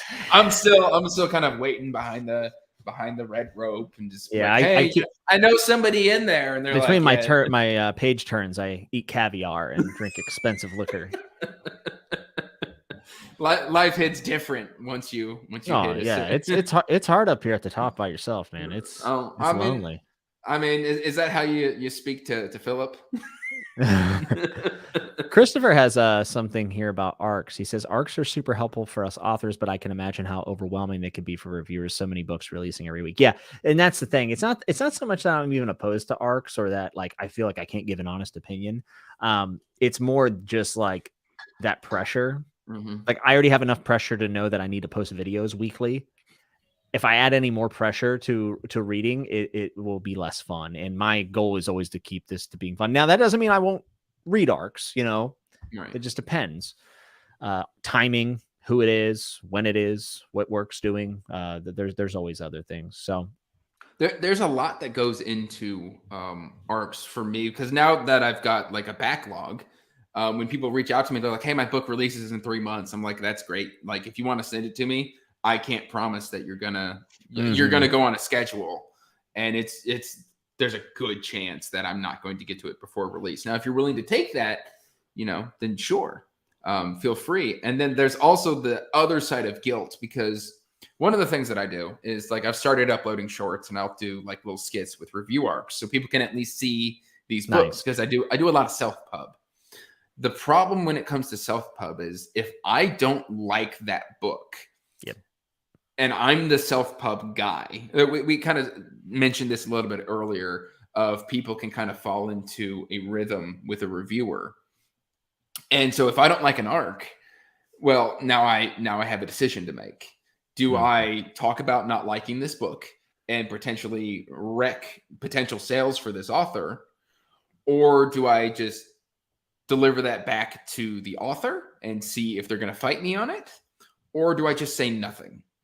And if somebody has spent money to send me a physical book, I feel so much guilt if I DNF that book. Yeah, see, I never want to feel that guilt. Yeah. It's definitely something that you've got to be careful of. Yeah, I mean, the one author I mentioned earlier, you know, we kind of had a back and forth about it. Like, I didn't feel good about that. Like, I was like, oh God, like I tried to like it. Like I tried my damnedest. But then there's also, you know, I feel way less that if I were to go on and be like, Tad Williams' new book is butt cheeks. Like I didn't like it at all. Rather than if I did that to, you know, somewhat like a self-published author like Philip Chase, you know, I wouldn't want to do that to somebody who's just getting started or kind of building their own brand. But then there's some self-pub that is very well represented, has a massive community, and I don't really mind stating those opinions. And I will always state my opinion if I feel like it's worth saying. Right. Like for instance, I didn't really like Ryan Cahill's what's that book called? Bound and the Broken, of Blood and Fire. Yeah, of Blood and Fire, the first book. I didn't like it. I don't think it's a bad book, but it didn't do enough for me, right? Right. And I feel okay saying that because that dude's got a following. Like he has a fan base and he's fine.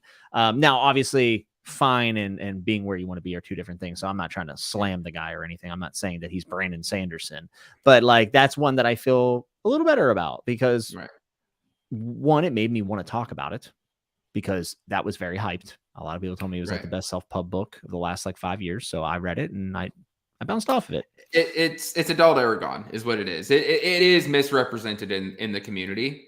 I'm in a chat with Ryan. Oh, I was going to say, Ryan Cahill seems like a bro. He seems awesome. Hilarious. Yeah. Especially if you get a little whiskey in him. He's hilarious. Yeah, he seems like a good dude. And maybe I'll try book 2 down the road and give him another shot. I don't cross off new authors very quickly. Like I'm very hesitant to do that. Well, like I just tried book 2 and I couldn't do it because it had been over a year. Because again, book 1 is slightly overhyped. It is. I was expecting more Faithful and the Fallen. Like it was sold to me as the next coming of John Gwynne, and I was just like, okay, yeah. And then I got a little bit of John Gwynne and a lot of Aragon from Christopher Paolini. I've heard the Aragon thing. I've never read it. I've never read Christopher Paolini actually. Fair enough. And it's so I was kind of put off a little bit. I was like, you know what? I'm going to shelve this and I'll try it again later down the road. And when I went to go try it, I realized, oh no, I only remember the first half of the book, which is their typical fantasy setup, where it's like, oh yeah, yeah, it's the two rivers. It's the two rivers, and you're just like, okay, this is familiar. How could I possibly forget that? When we got into the second half of the book, I had wiped my brain apparently, and so like book 2 kicks off into the action, and you're like, I have no idea. I don't know who you are. I don't know who you are. I don't know how we got here. So I have to do a full reread. And book 3 is Stormlight big. Like I believe it's Stormlight 3 big. Yeah, I will say this. I think authors are only going to hurt themselves by not putting recaps if it is a series, like not having a recap at the beginning of the book. Honestly, it's tough. Like Durfee's third book, I'm trying to remember things that happened in book 2, and I remember some of it, but I'm like, I'm going to read Lonesome Crown, and I might figure it out about halfway through of like things that I should remember. Yeah. And I don't have time to reread them. I just don't right now. I have other stuff I want to get to. So recaps are for me would be highly encouraged. I know Durfee said that nobody wants to write them. Like authors do not enjoy writing them, but Tad Williams writes them. So yeah, I think it's good for the readers. But we're talking about like reviews and how we affect authors and self-pub and all this, and that's good. But like, I do think when you have a channel and you're reviewing books and reacting to books, that you have to make the distinction of who you're here for. Right. For me, it's a hard line that I'm here for readers. So it is what it is kind of deal. Right. And I like that I can help authors. I like, especially whenever I think their work's good and they're good people, I love helping them. And it obviously has an impact on them.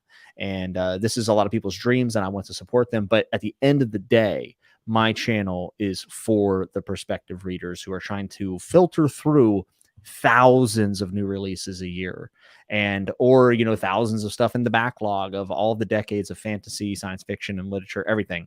So that is the responsibility that I took on when I created a channel, is that I would be there for readers like me. Okay. And I do think that line is really important to make, like, in the sand. And it's not always fun to do that, but I do think it's important if you're reviewing books. But that's just my personal opinion. I'm sure there's a counterpoint to that as well, and I'd be open to hear it from anybody. But that's just kind of how I have operated in the last 3 years. Yeah, so I've got a similar kind of approach to that. I am here to help authors grow and find a community of readers, but at the same time, I am not going to disenfranchise myself by recommending a book I did not like. Mm-hmm. And so if a book makes it to review on my channel, like me sitting in front of a camera talking about it, it is because I genuinely think people are going to enjoy the book. Yeah, for sure. And so I am here to help authors, but I am also here to recommend good books to readers. So yeah, to me, helping the author, for me, is like a byproduct. Like, it's like, oh, I'm glad. Like, I've had people reach out and say, hey, like, I just sold a bunch of books because you mentioned this or you reviewed it or whatever. And it's like, oh, I'm glad. But like, I didn't do it because of that. I did it because I enjoyed it and had something to say about it. Hey, and sometimes books are like a mess, or there's things I really dislike and really like, but I read something and I go, man, a lot of people might like this. Like, this could be something that a lot of people could get behind. So even though I didn't like it, like, let's start thinking about like all readers and all the people who watch my channel. That happened with Jen Williams' trilogy, The Winnowing Flame book 1. I liked and disliked it. I ended up DNFing book 2, but I'm like, yeah, this could be big for a lot of people. And I need to represent it in a way that is honest, but also talks about things that are strengths, even if they aren't for me. So I don't know. Reviewing's hard. That's the bottom line. It's so hard. It is very hard. And we take it upon ourselves to do it, so we shouldn't complain.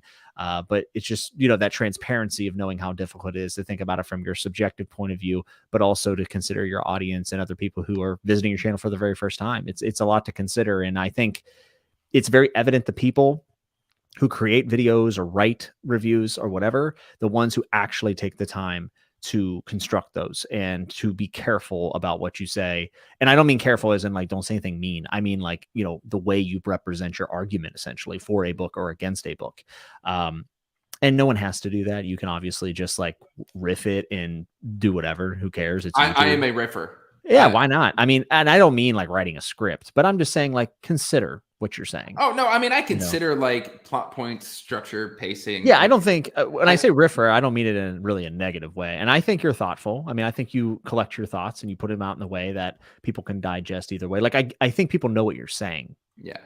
I'm a very reactive reviewer where, like, if something has filled me with excitement, I want to express that on my channel. And I try and be, hey, this is what I like. This is the characters. And there's always, the fine line also of like how, and this is something I'm still struggling to work with, is like for instance, Jen Williams. I also DNF'd that one. It's one of the few we have crossover and agreement on.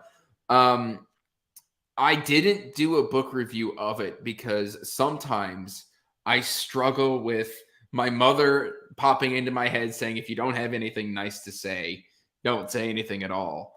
And I'm just like, man, like that. I think Jen Williams has a creative world. I think she's got, some fantastic ideas, but like a lot of that stuff bugged me. And I don't know how to articulate that in a way where I'm just not just squatting down and doing business on the book. Yeah, I think it's harder to, in a meaningful way, quantify your negatives than it is your positives.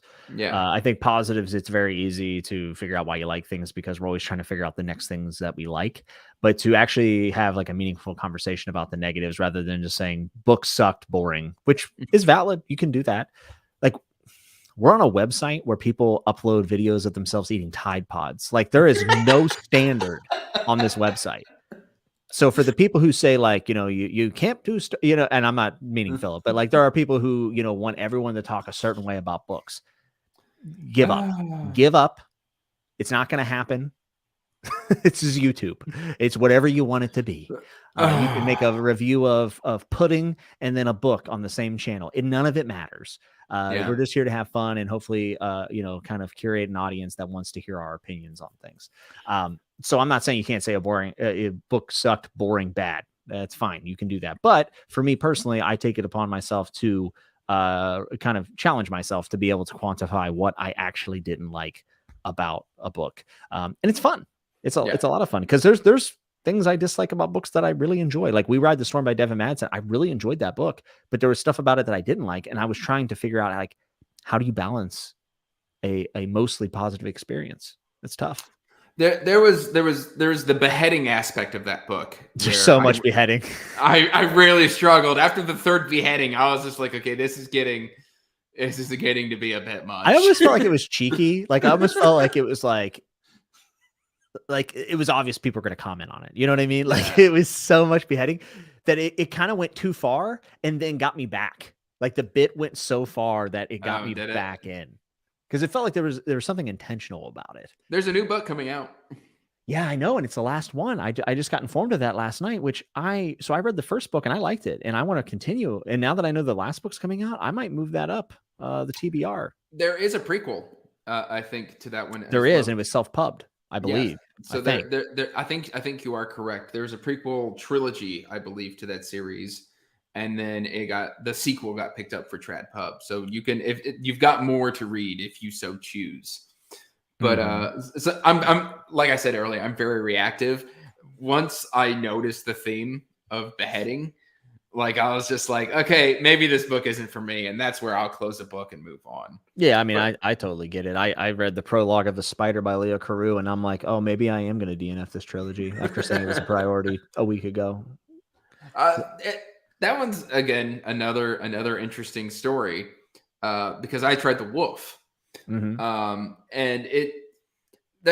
there's a thing to say about tropes that when executed, I need to be more measured because the curse your sudden but inevitable trail happened, and I just rolled my eyes and shut the book. And it's very early on in the book, and that's as non-spoiler as I can make that. And I just kind of walked away. But again, it's interesting.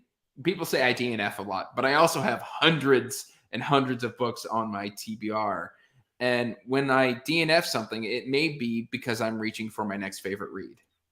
Oh yeah. And also, tropes are inevitability of everything, in my opinion. When people say it's tropey, that means it's bad. I think that's silly. But there are times where tropes are worn out. Like for me, I'm burnt out on Norse stuff. Like I don't need any more Norse stuff. I just need to take a break. Too much. It just kept happening on accident. Like books would just have Norse stuff. And I'm like, it's like, this isn't my favorite thing in the world. The only thing that's like Norse right now, and it's like trumping everything, is Vinland Saga.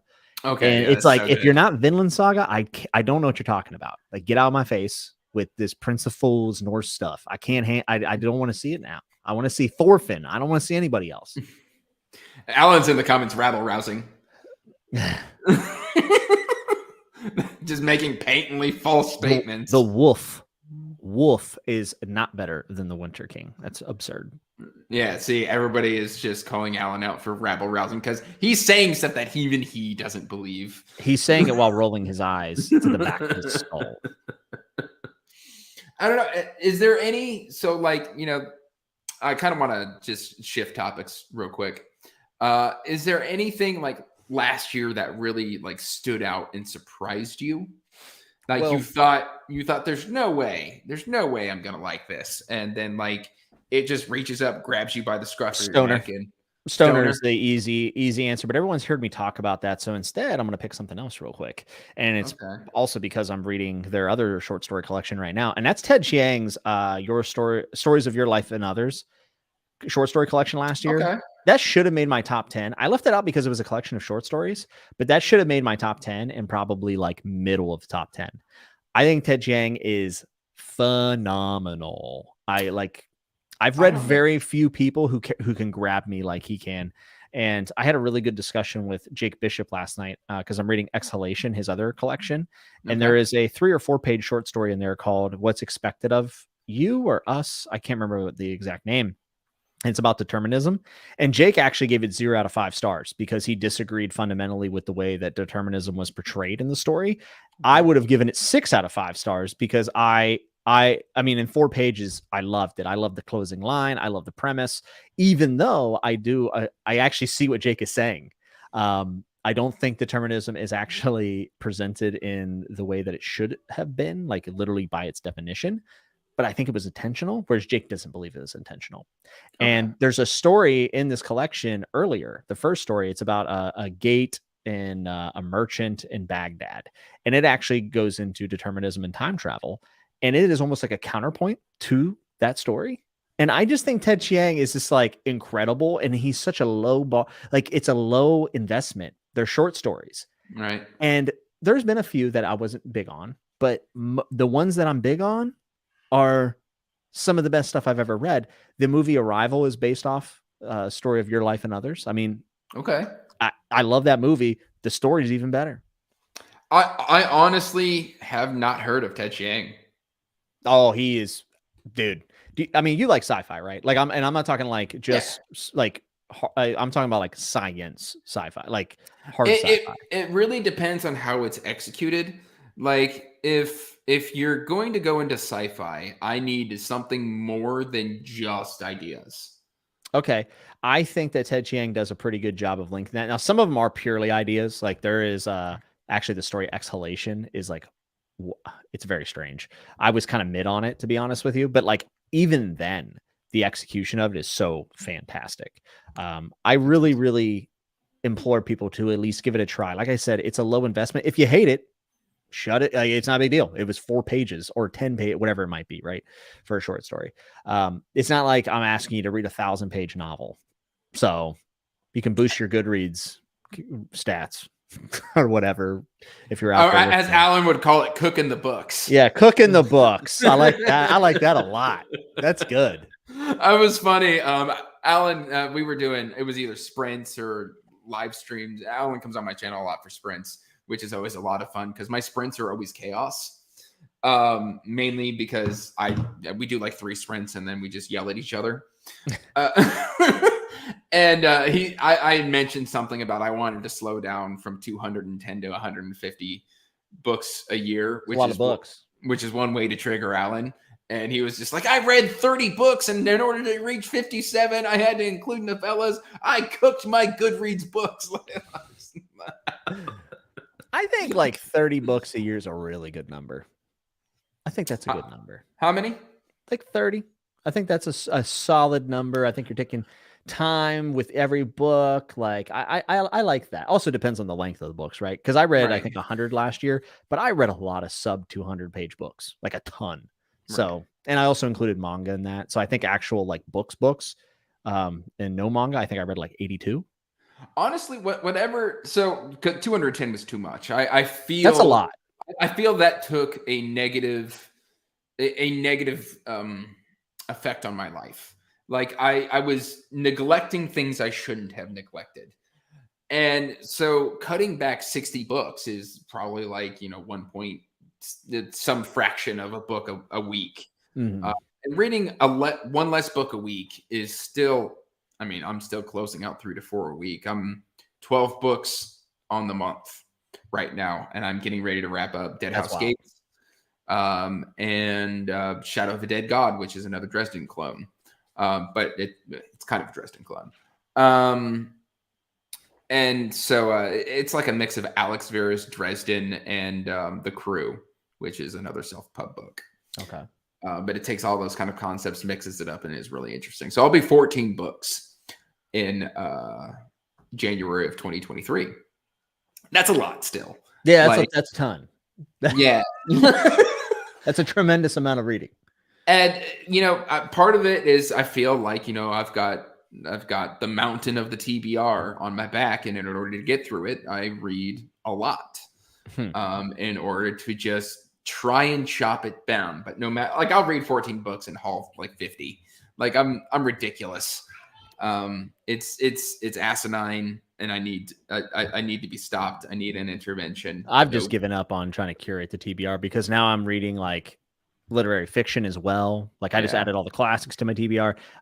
Elisa Nutting writes a book. I don't remember, How We Love or something. I don't know. I heard it's absurd, so I got to read that. Like I'm reading so much stuff that there's no you're growing. I'm never going to be able to read it all. Yeah, never. Yeah, and that's something that I'm slowly working towards the slowdown. I'm coming to terms with the fact that it's not going to happen. But I mean, there was I think it was June or July. I read 25 books in a month. Now that was for a read along, and it was a competitive read along, and I went hard. Wait, a competitive read along or readathon? Wait. So like there's a winner? Yeah, there was a winner. That is bizarre to me. And you know who the winner was? It was me. Yeah. Hey, hats off to you. I don't know. My goal is always I try to read slower, because I have found now there's some books that don't warrant as slow of reading. For instance, when I read Blood Meridian, 10 pages a day was like reading 100 pages a day. But now I'm reading All the Pretty Horses right now with Joanna, and we're doing like 10, 15 pages a day. And to be honest, like I don't know if this book necessarily requires that pace. I think I could be reading 20 or 30 pages a day of it, because it is way less dense than Blood Meridian. Now, I do know the second book in that Border trilogy is supposed to be just as dense as Blood Meridian, so we'll keep that pace. But I don't know. Different books call for different things. There are some books that I can do on audio. There's some books I cannot do on audio. There are some books that I can read 150 pages a day of. There are some books I cannot do 150 pages a day of. So that's why I started reading multiple books at once. I never did that until like last year. And for me, it was just the fact that there are some books I'll read 5 or 10 pages and I can kind of move on, but I still want to read, but I can't read any more of that. For instance, I read Return of the King this past month in January, and I read it for 28 days because I could only read a little bit of it at a time. I'm trying to like savor it, get something different out of it this time, because I've read it so many times. I said, let's slow down. I've never tried that. And reading it slower, I did find like new things to love, which is awesome. So I think books require different approaches depending on who you are when you're reading them, at what time, and what kind of works they are in general. So yeah. The way I approach reading is usually I have an audiobook on the go. I've got a physical book on the go, and I've got an ebook on the go. And so audiobook is during work, because I work a data entry job. Basically, I can sit there and just veg. So that way, like if we're counting pages, I'll hit like 100, 120 a day. Nice. Physical book, I'll break it up into like, either do I want to take 10 days with this? Do I want to take 5 days with it? Depending on how big it is, it'll probably, like if it's a big book, I'll allot 10 days to it. And then if I read it faster because the prose allows me to, so be it. But usually I'll read my 10% and I'll set the book down, and then I'll go do other things. And then when it's later in the night and wife's trying to sleep or everybody's starting to slow down and lights start going off in the house, I'll whip out the ebook because it's backlit, and I'll do the exact same thing as I did with the physical book. And in that way I can just by percentage just knock out a bunch of books. Yeah, I mean, definitely. And I can see that because I've done that as well, like where I know exact balance and like how fast I can get through things. I used to do 100 pages a day of one book. So it was very easy. 400-page book, take me 4 days. But now I'm noticing 400-page books taking me a week, 10 days sometimes now. There's something to be said about the slowdown. Like, I mean, there's something to be said about savoring. There are books that deserve it, in my opinion. Storm Warden by Janie Wirtz, I mentioned earlier. I started trying to read that at my normal pace, and I wasn't having a good time.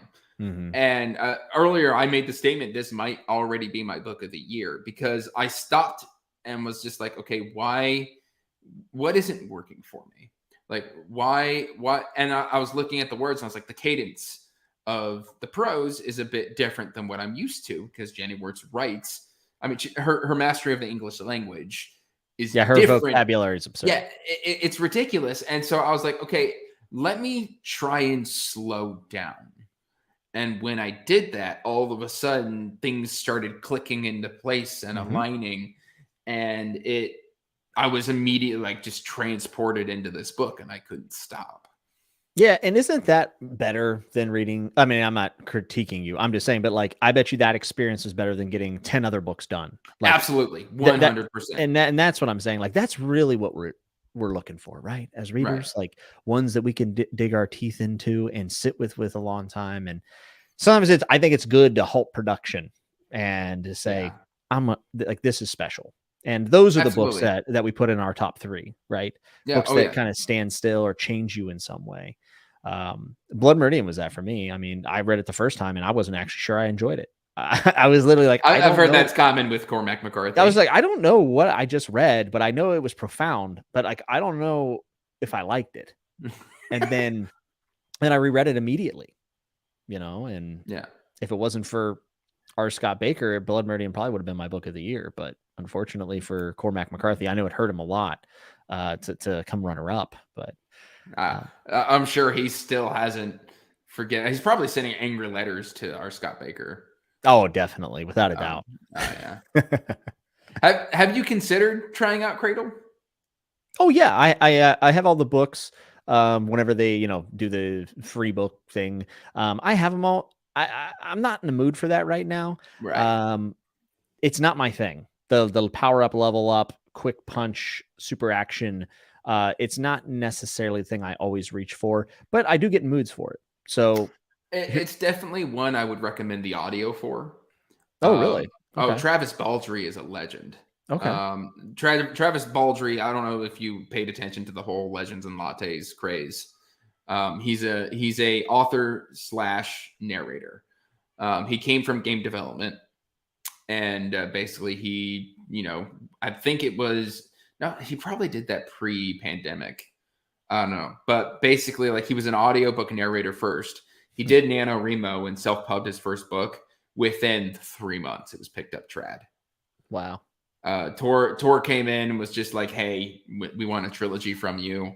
And I mean, it just came out of nowhere. Like he didn't expect it. It was this slice of life book about, changing careers, doing something different with your life. Basically, you've got an orc mercenary who decides that she doesn't want to do that anymore. So she goes and opens a coffee shop.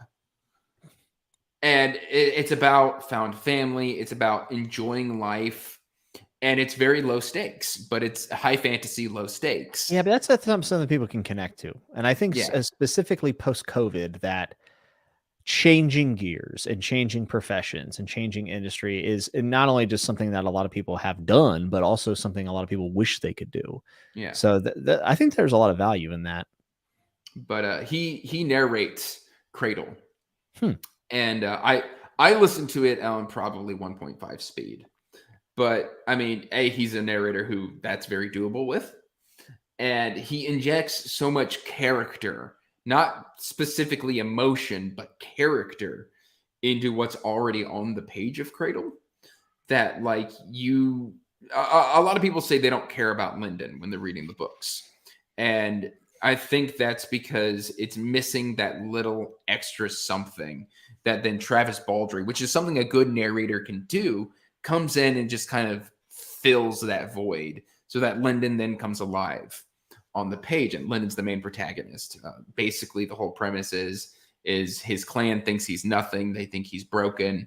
And it just turns out that they don't understand the bigger picture.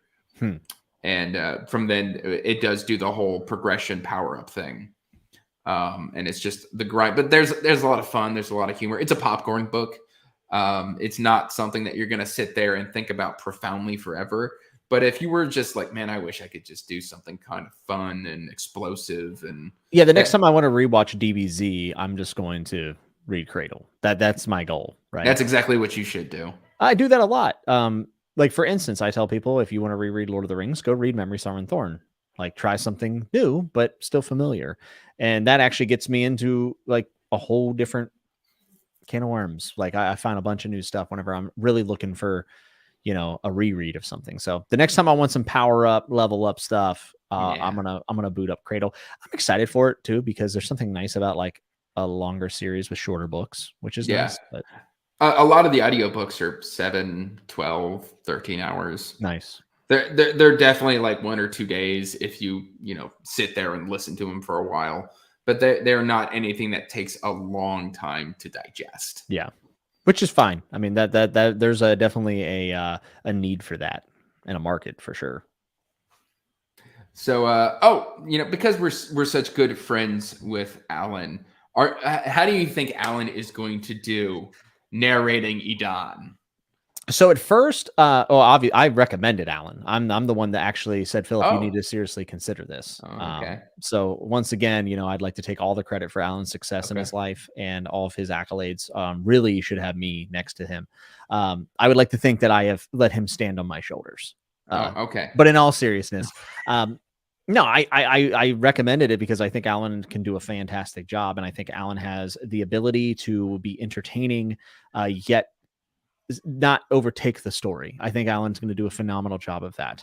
And I did have a moment where I was like, is Alan going to dial it back too much? Like, is Alan not going to be Alan, right, when he narrates this? But there's a simple fact that Alan has been performing all his life, and as much as he hates them, he is one of them. He is a theater kid, and he did his Iliad play. And if any of you watched that, I mean, Alan rose to the occasion and delivered a wonderful performance. So I have no doubt that he will not melt under the lights and that he will rise to the occasion. And I actually do believe that this is like the kickoff for a new phase of Alan's life. And I think that people will be very fortunate to have Alan do their books. And Yeah, Philip gets to say is the first. So it's just like this cool culmination of like a lot of booktubers have put out books, right? yeah, And there's always like a little bit of like not controversy, but there's always like some sort of conversation about it, right? Of right. like how much effort was put into this, why are they doing it, was this always the intention? Like there's always stuff about it, right? Some people don't want to give honest opinions about it because they might hurt someone's feelings, but like there's something about that fact that Philip has been working on this for 18 years or 19 years, whatever it's been, and Philip has had such good faith with everyone around him and is so studied and so intelligent that there's something about this project specifically that gets me fired up. It's probably because Philip's like one of my best friends, but Yeah, it's Philip's also amazing. but it's also like Philip isn't doing this thing in isolation over here, and it's not like Philip, right? It's actually he's bringing the community together. Like I'm working on something for him for the book. He's bringing in Alan in this, and it's almost like this culmination of this goodwill that has been built over the last few years. That yes, it is Philip's work clearly, but it feels like we are being represented in a way, and it really it touches me, to be Yeah, honest. Like it touches my heart, and to see this afford an opportunity for other people who are going to help this dream come true is certainly one of the most motivational and touching things that I've experienced in my life, probably. So I'm just excited that Philip's dream is lending itself to possibly be able to fulfill other things for other people, and it's just cool. yeah. It's very cool because Philip's been very transparent since he started the channel. Hey, I've been writing. I've had this pet project, and then time goes on, and it's like, oh, AP is been doing editing, and Yeah. there's a specific title that Philip uses. A developmental editor, I believe, is what he used. Yes. So AP's been doing developmental editing, Yep. and he's like, okay, I'm looking for an agent, or I've got an agent, and we're shipping it around. And he's like, hey, that didn't work out. Don't worry, I'm still want you guys to have. Like, there's something very genuine about this whole approach that I feel very confident that I'm going to enjoy and get a genuine product. I intend to get ebook, physical. I'll probably own the Adan in every single format that it gets put out in. Yeah. Whether it's a paperback, a hardback, a special edition, an audio, an ebook, like it will probably be represented in some format in my collection. Now, is partially that because I consider Philip a friend and an inspirational figure? Yes, absolutely. But I also want to support my friends, and this does feel like a community aspect. I remember in terms of Alan doing audio, we did a live show regarding A Touch of Light by Tiago Abdallah, which was getting its audio release. And Alan and I kind of were some of the early adopters of A Touch of Light. And so we were on that live show, and so was the audiobook narrator. And I made an offhand comment to the audiobook narrator. Do you think, and this is Kevin Kemp, by the way, he's fantastic. He's also comes from a performing standpoint. I said, do you think that Alan is going to be a good, would make a good audiobook narrator? And this is probably, I don't know, May of last year. And he said, absolutely. And he offered to let Alan hit him up for pointers, which I think has in fact occurred. So I will also throw my hat into the ring as being potentially responsible. Yeah, we have built each other up. But yeah, no, that is probably what I am most excited about here in 2023 is to see the culmination of so many years of effort come to fruition. Yeah, I'm pumped to 1-star it and have a quick read again. Like, it's gonna be the villain arc that I'm gonna go on. Oh, you're just gonna lean into it. Oh, it's Just gonna be incredible. you're gonna do shorts, long form content, everything, just about how terrible it is. Yes, it's gonna be phenomenal. I really can't wait to crush Philip's dreams. Well, on that note, we are approaching 2 hours. Jimmy, this has been something I've wanted to do for a very long time. Thank you for taking the time out to come and chat with me and be ridiculous on this tiny platform called YouTube. I appreciate you giving me the invite. This was a blast. Anytime, I'd be happy to come back. And thanks for everyone that checked out. Sunday afternoon, lots of stuff you could be doing, but you came here and you hung out, and a good lively crowd.